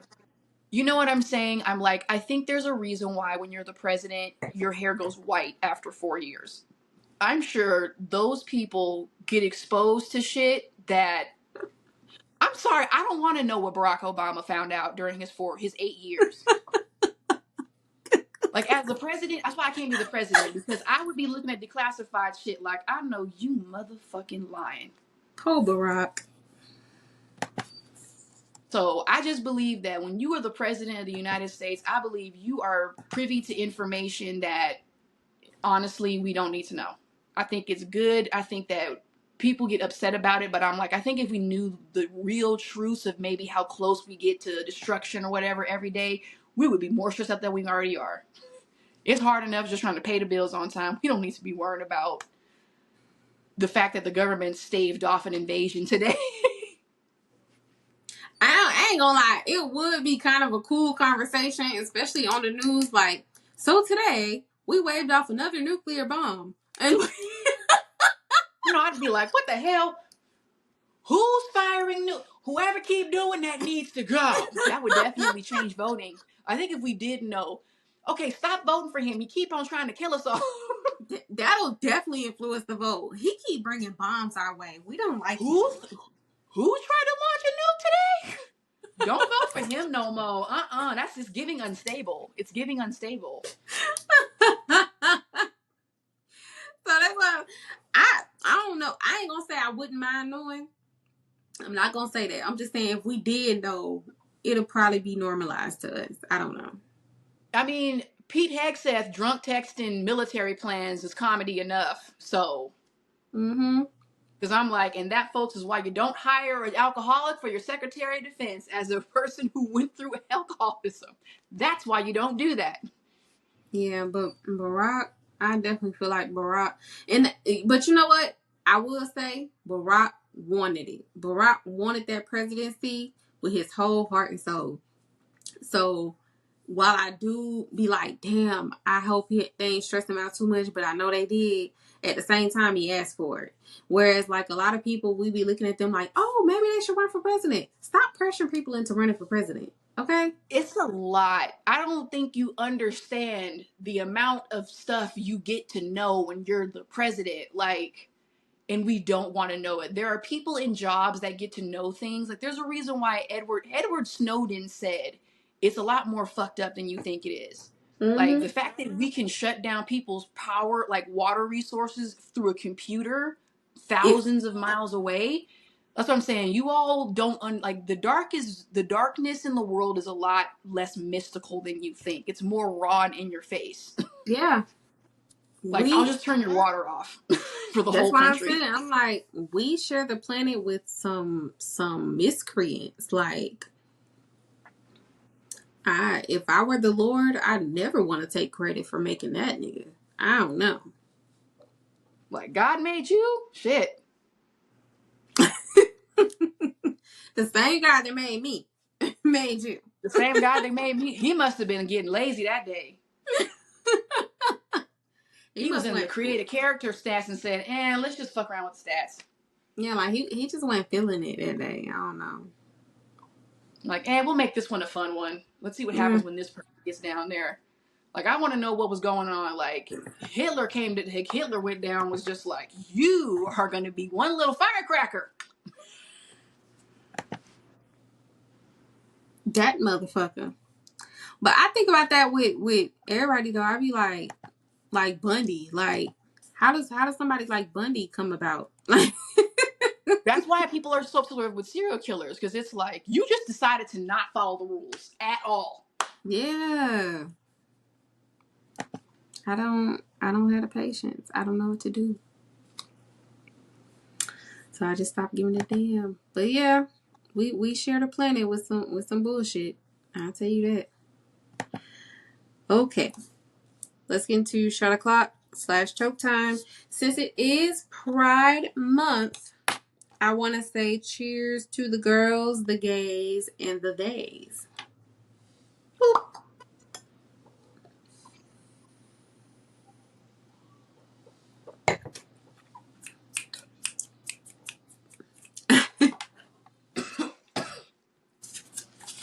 Okay. Shit. And call people by their chosen names. Please do. It's not hard at all. Quit being annoying. If you purposely say whatever's on your birth certificate, I'm going to call you that, then you need to hold that standard for the same cousin you call Peaches and her name is Rita. Thank you. If you won't call somebody by their chosen name, you're transphobic. Yeah. And that's it. Call people by their chosen name. And it's not that serious, y'all. Like, it's not. Let it the fuck go. That person is not that person no more. Like, that's their dead name. Meaning that name dead, and everybody that thought that they was that person, they dead too. So my whole thing is that I'm like, y'all don't ever give nobody who's not trans shade when they go by a nickname, or they prefer to go by, your name is Samuel, but you prefer to go by Tango. Y'all don't press that person. But as soon as they non-binary, or male to female or female to male, everybody got an attitude. Give me a break. Yeah, and let's go back even further. when we learned those girls' names from Flavor of Love, y'all was still calling them their nicknames, even though that was the other name was on their birth certificate. Calling her Boots and knowing her name was Larissa. Larissa.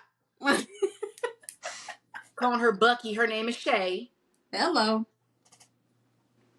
So, y'all know how to do it. Y'all just choose not to. And during Pride Month this year, I just want everybody to just gain a certain level of respect for your gay, trans, whatever counterparts. And nobody being trans or gay is gonna personally affect you. I promise you, it's not. It's not.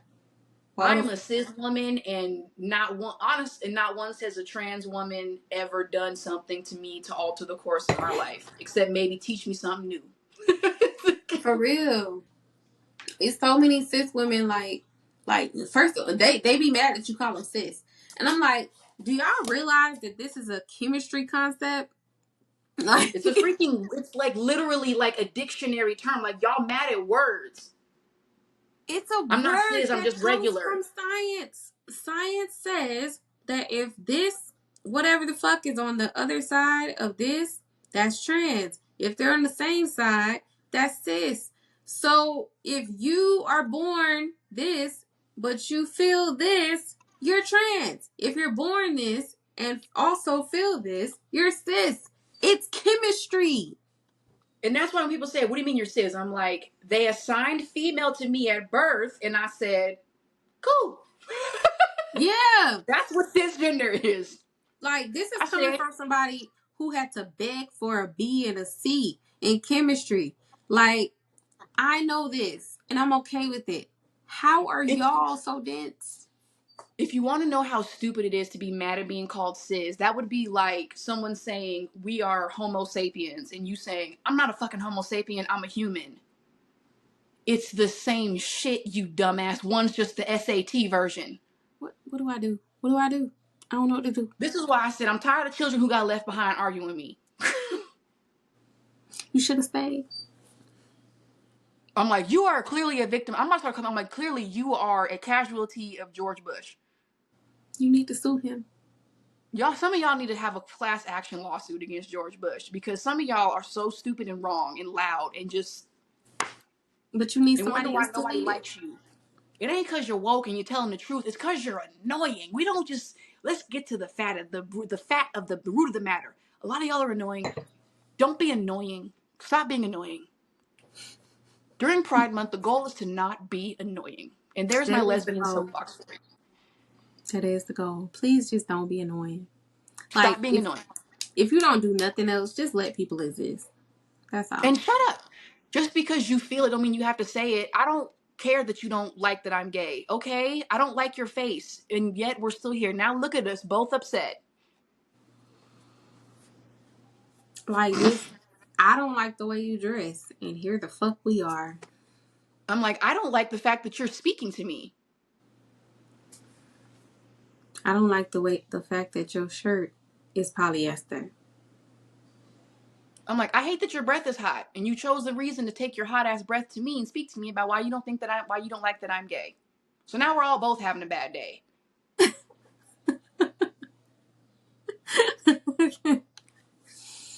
I told you That's my how favorite it thing is. is now look at us, both mad. Mad as hell. All right, well, let's get into our songs of the week. Okay, so my songs of the week are Bituary by Shorty Shorty and Mo Chicken by Boss Man D-Lo featuring French Montana. Not obituary. Bitch you up, Bitch you up, bitch you up, bitch you up, bitch you up, bitch bitch you you up, up, bitch bitch you you up, up, bitch bitch you you up. up, bitch you up. I hate it because I work with teenagers and my teen when they know that song, they be like, Miss Mason! Cause that's my song. Like, and you know what's so wild? The roommate that I had, whose best friend was a prostitute, she the one put me on the damn song. I ain't been off it since. I say that's the gift my ex-girlfriend gave me was Bituary. I love me some Bituary. Bitch, you a dog and your homegirls too. Hey. My song of the my song is going to be "Slide" by Sada Baby. Okay. I feel bad. I don't know what happened in Vegas, but we made Sada Baby mad, and he said he never coming back here again. I don't know What what I'm like. I don't know happened? what y'all did to Sada Baby when he came out here, but it was enough for him to say he ain't Hold never coming on. back. I'm finna look it up. I remember he was like, Okay. I ain't never coming to this fucking city again.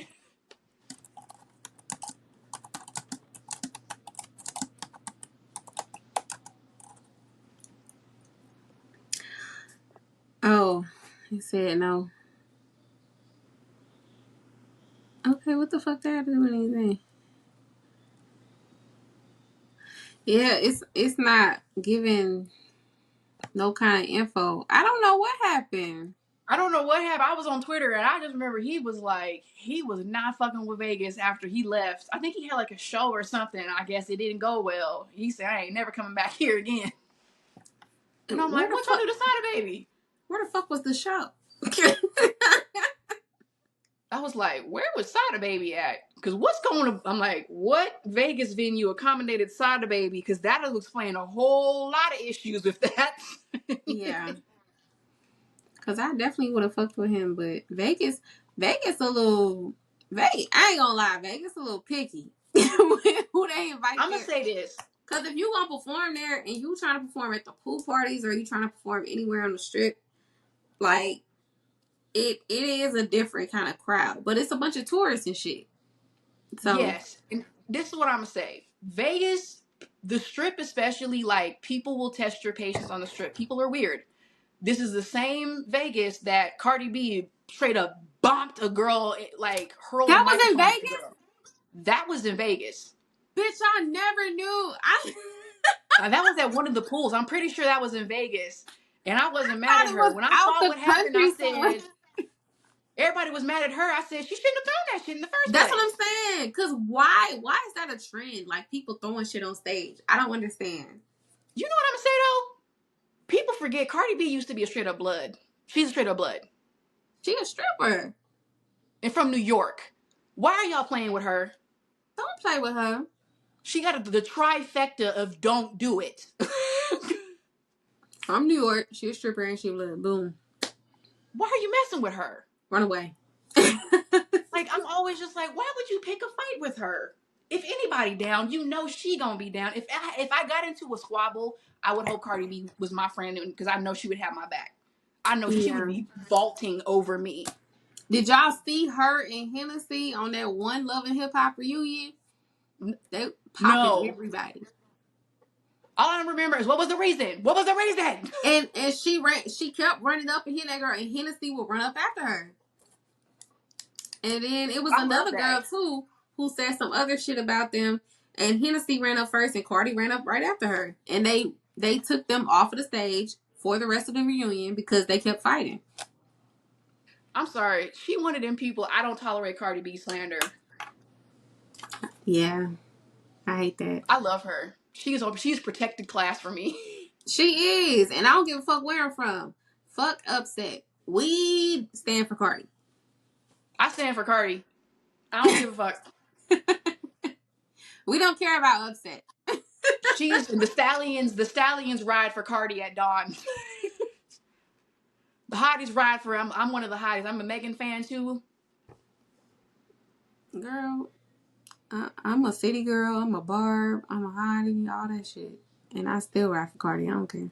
I don't know what Cardi's fan base is called, but Barty gang. the Barty Gang. My favorite are the two loudest people: the Party Girl and the Crash Out. I wish you well in hell.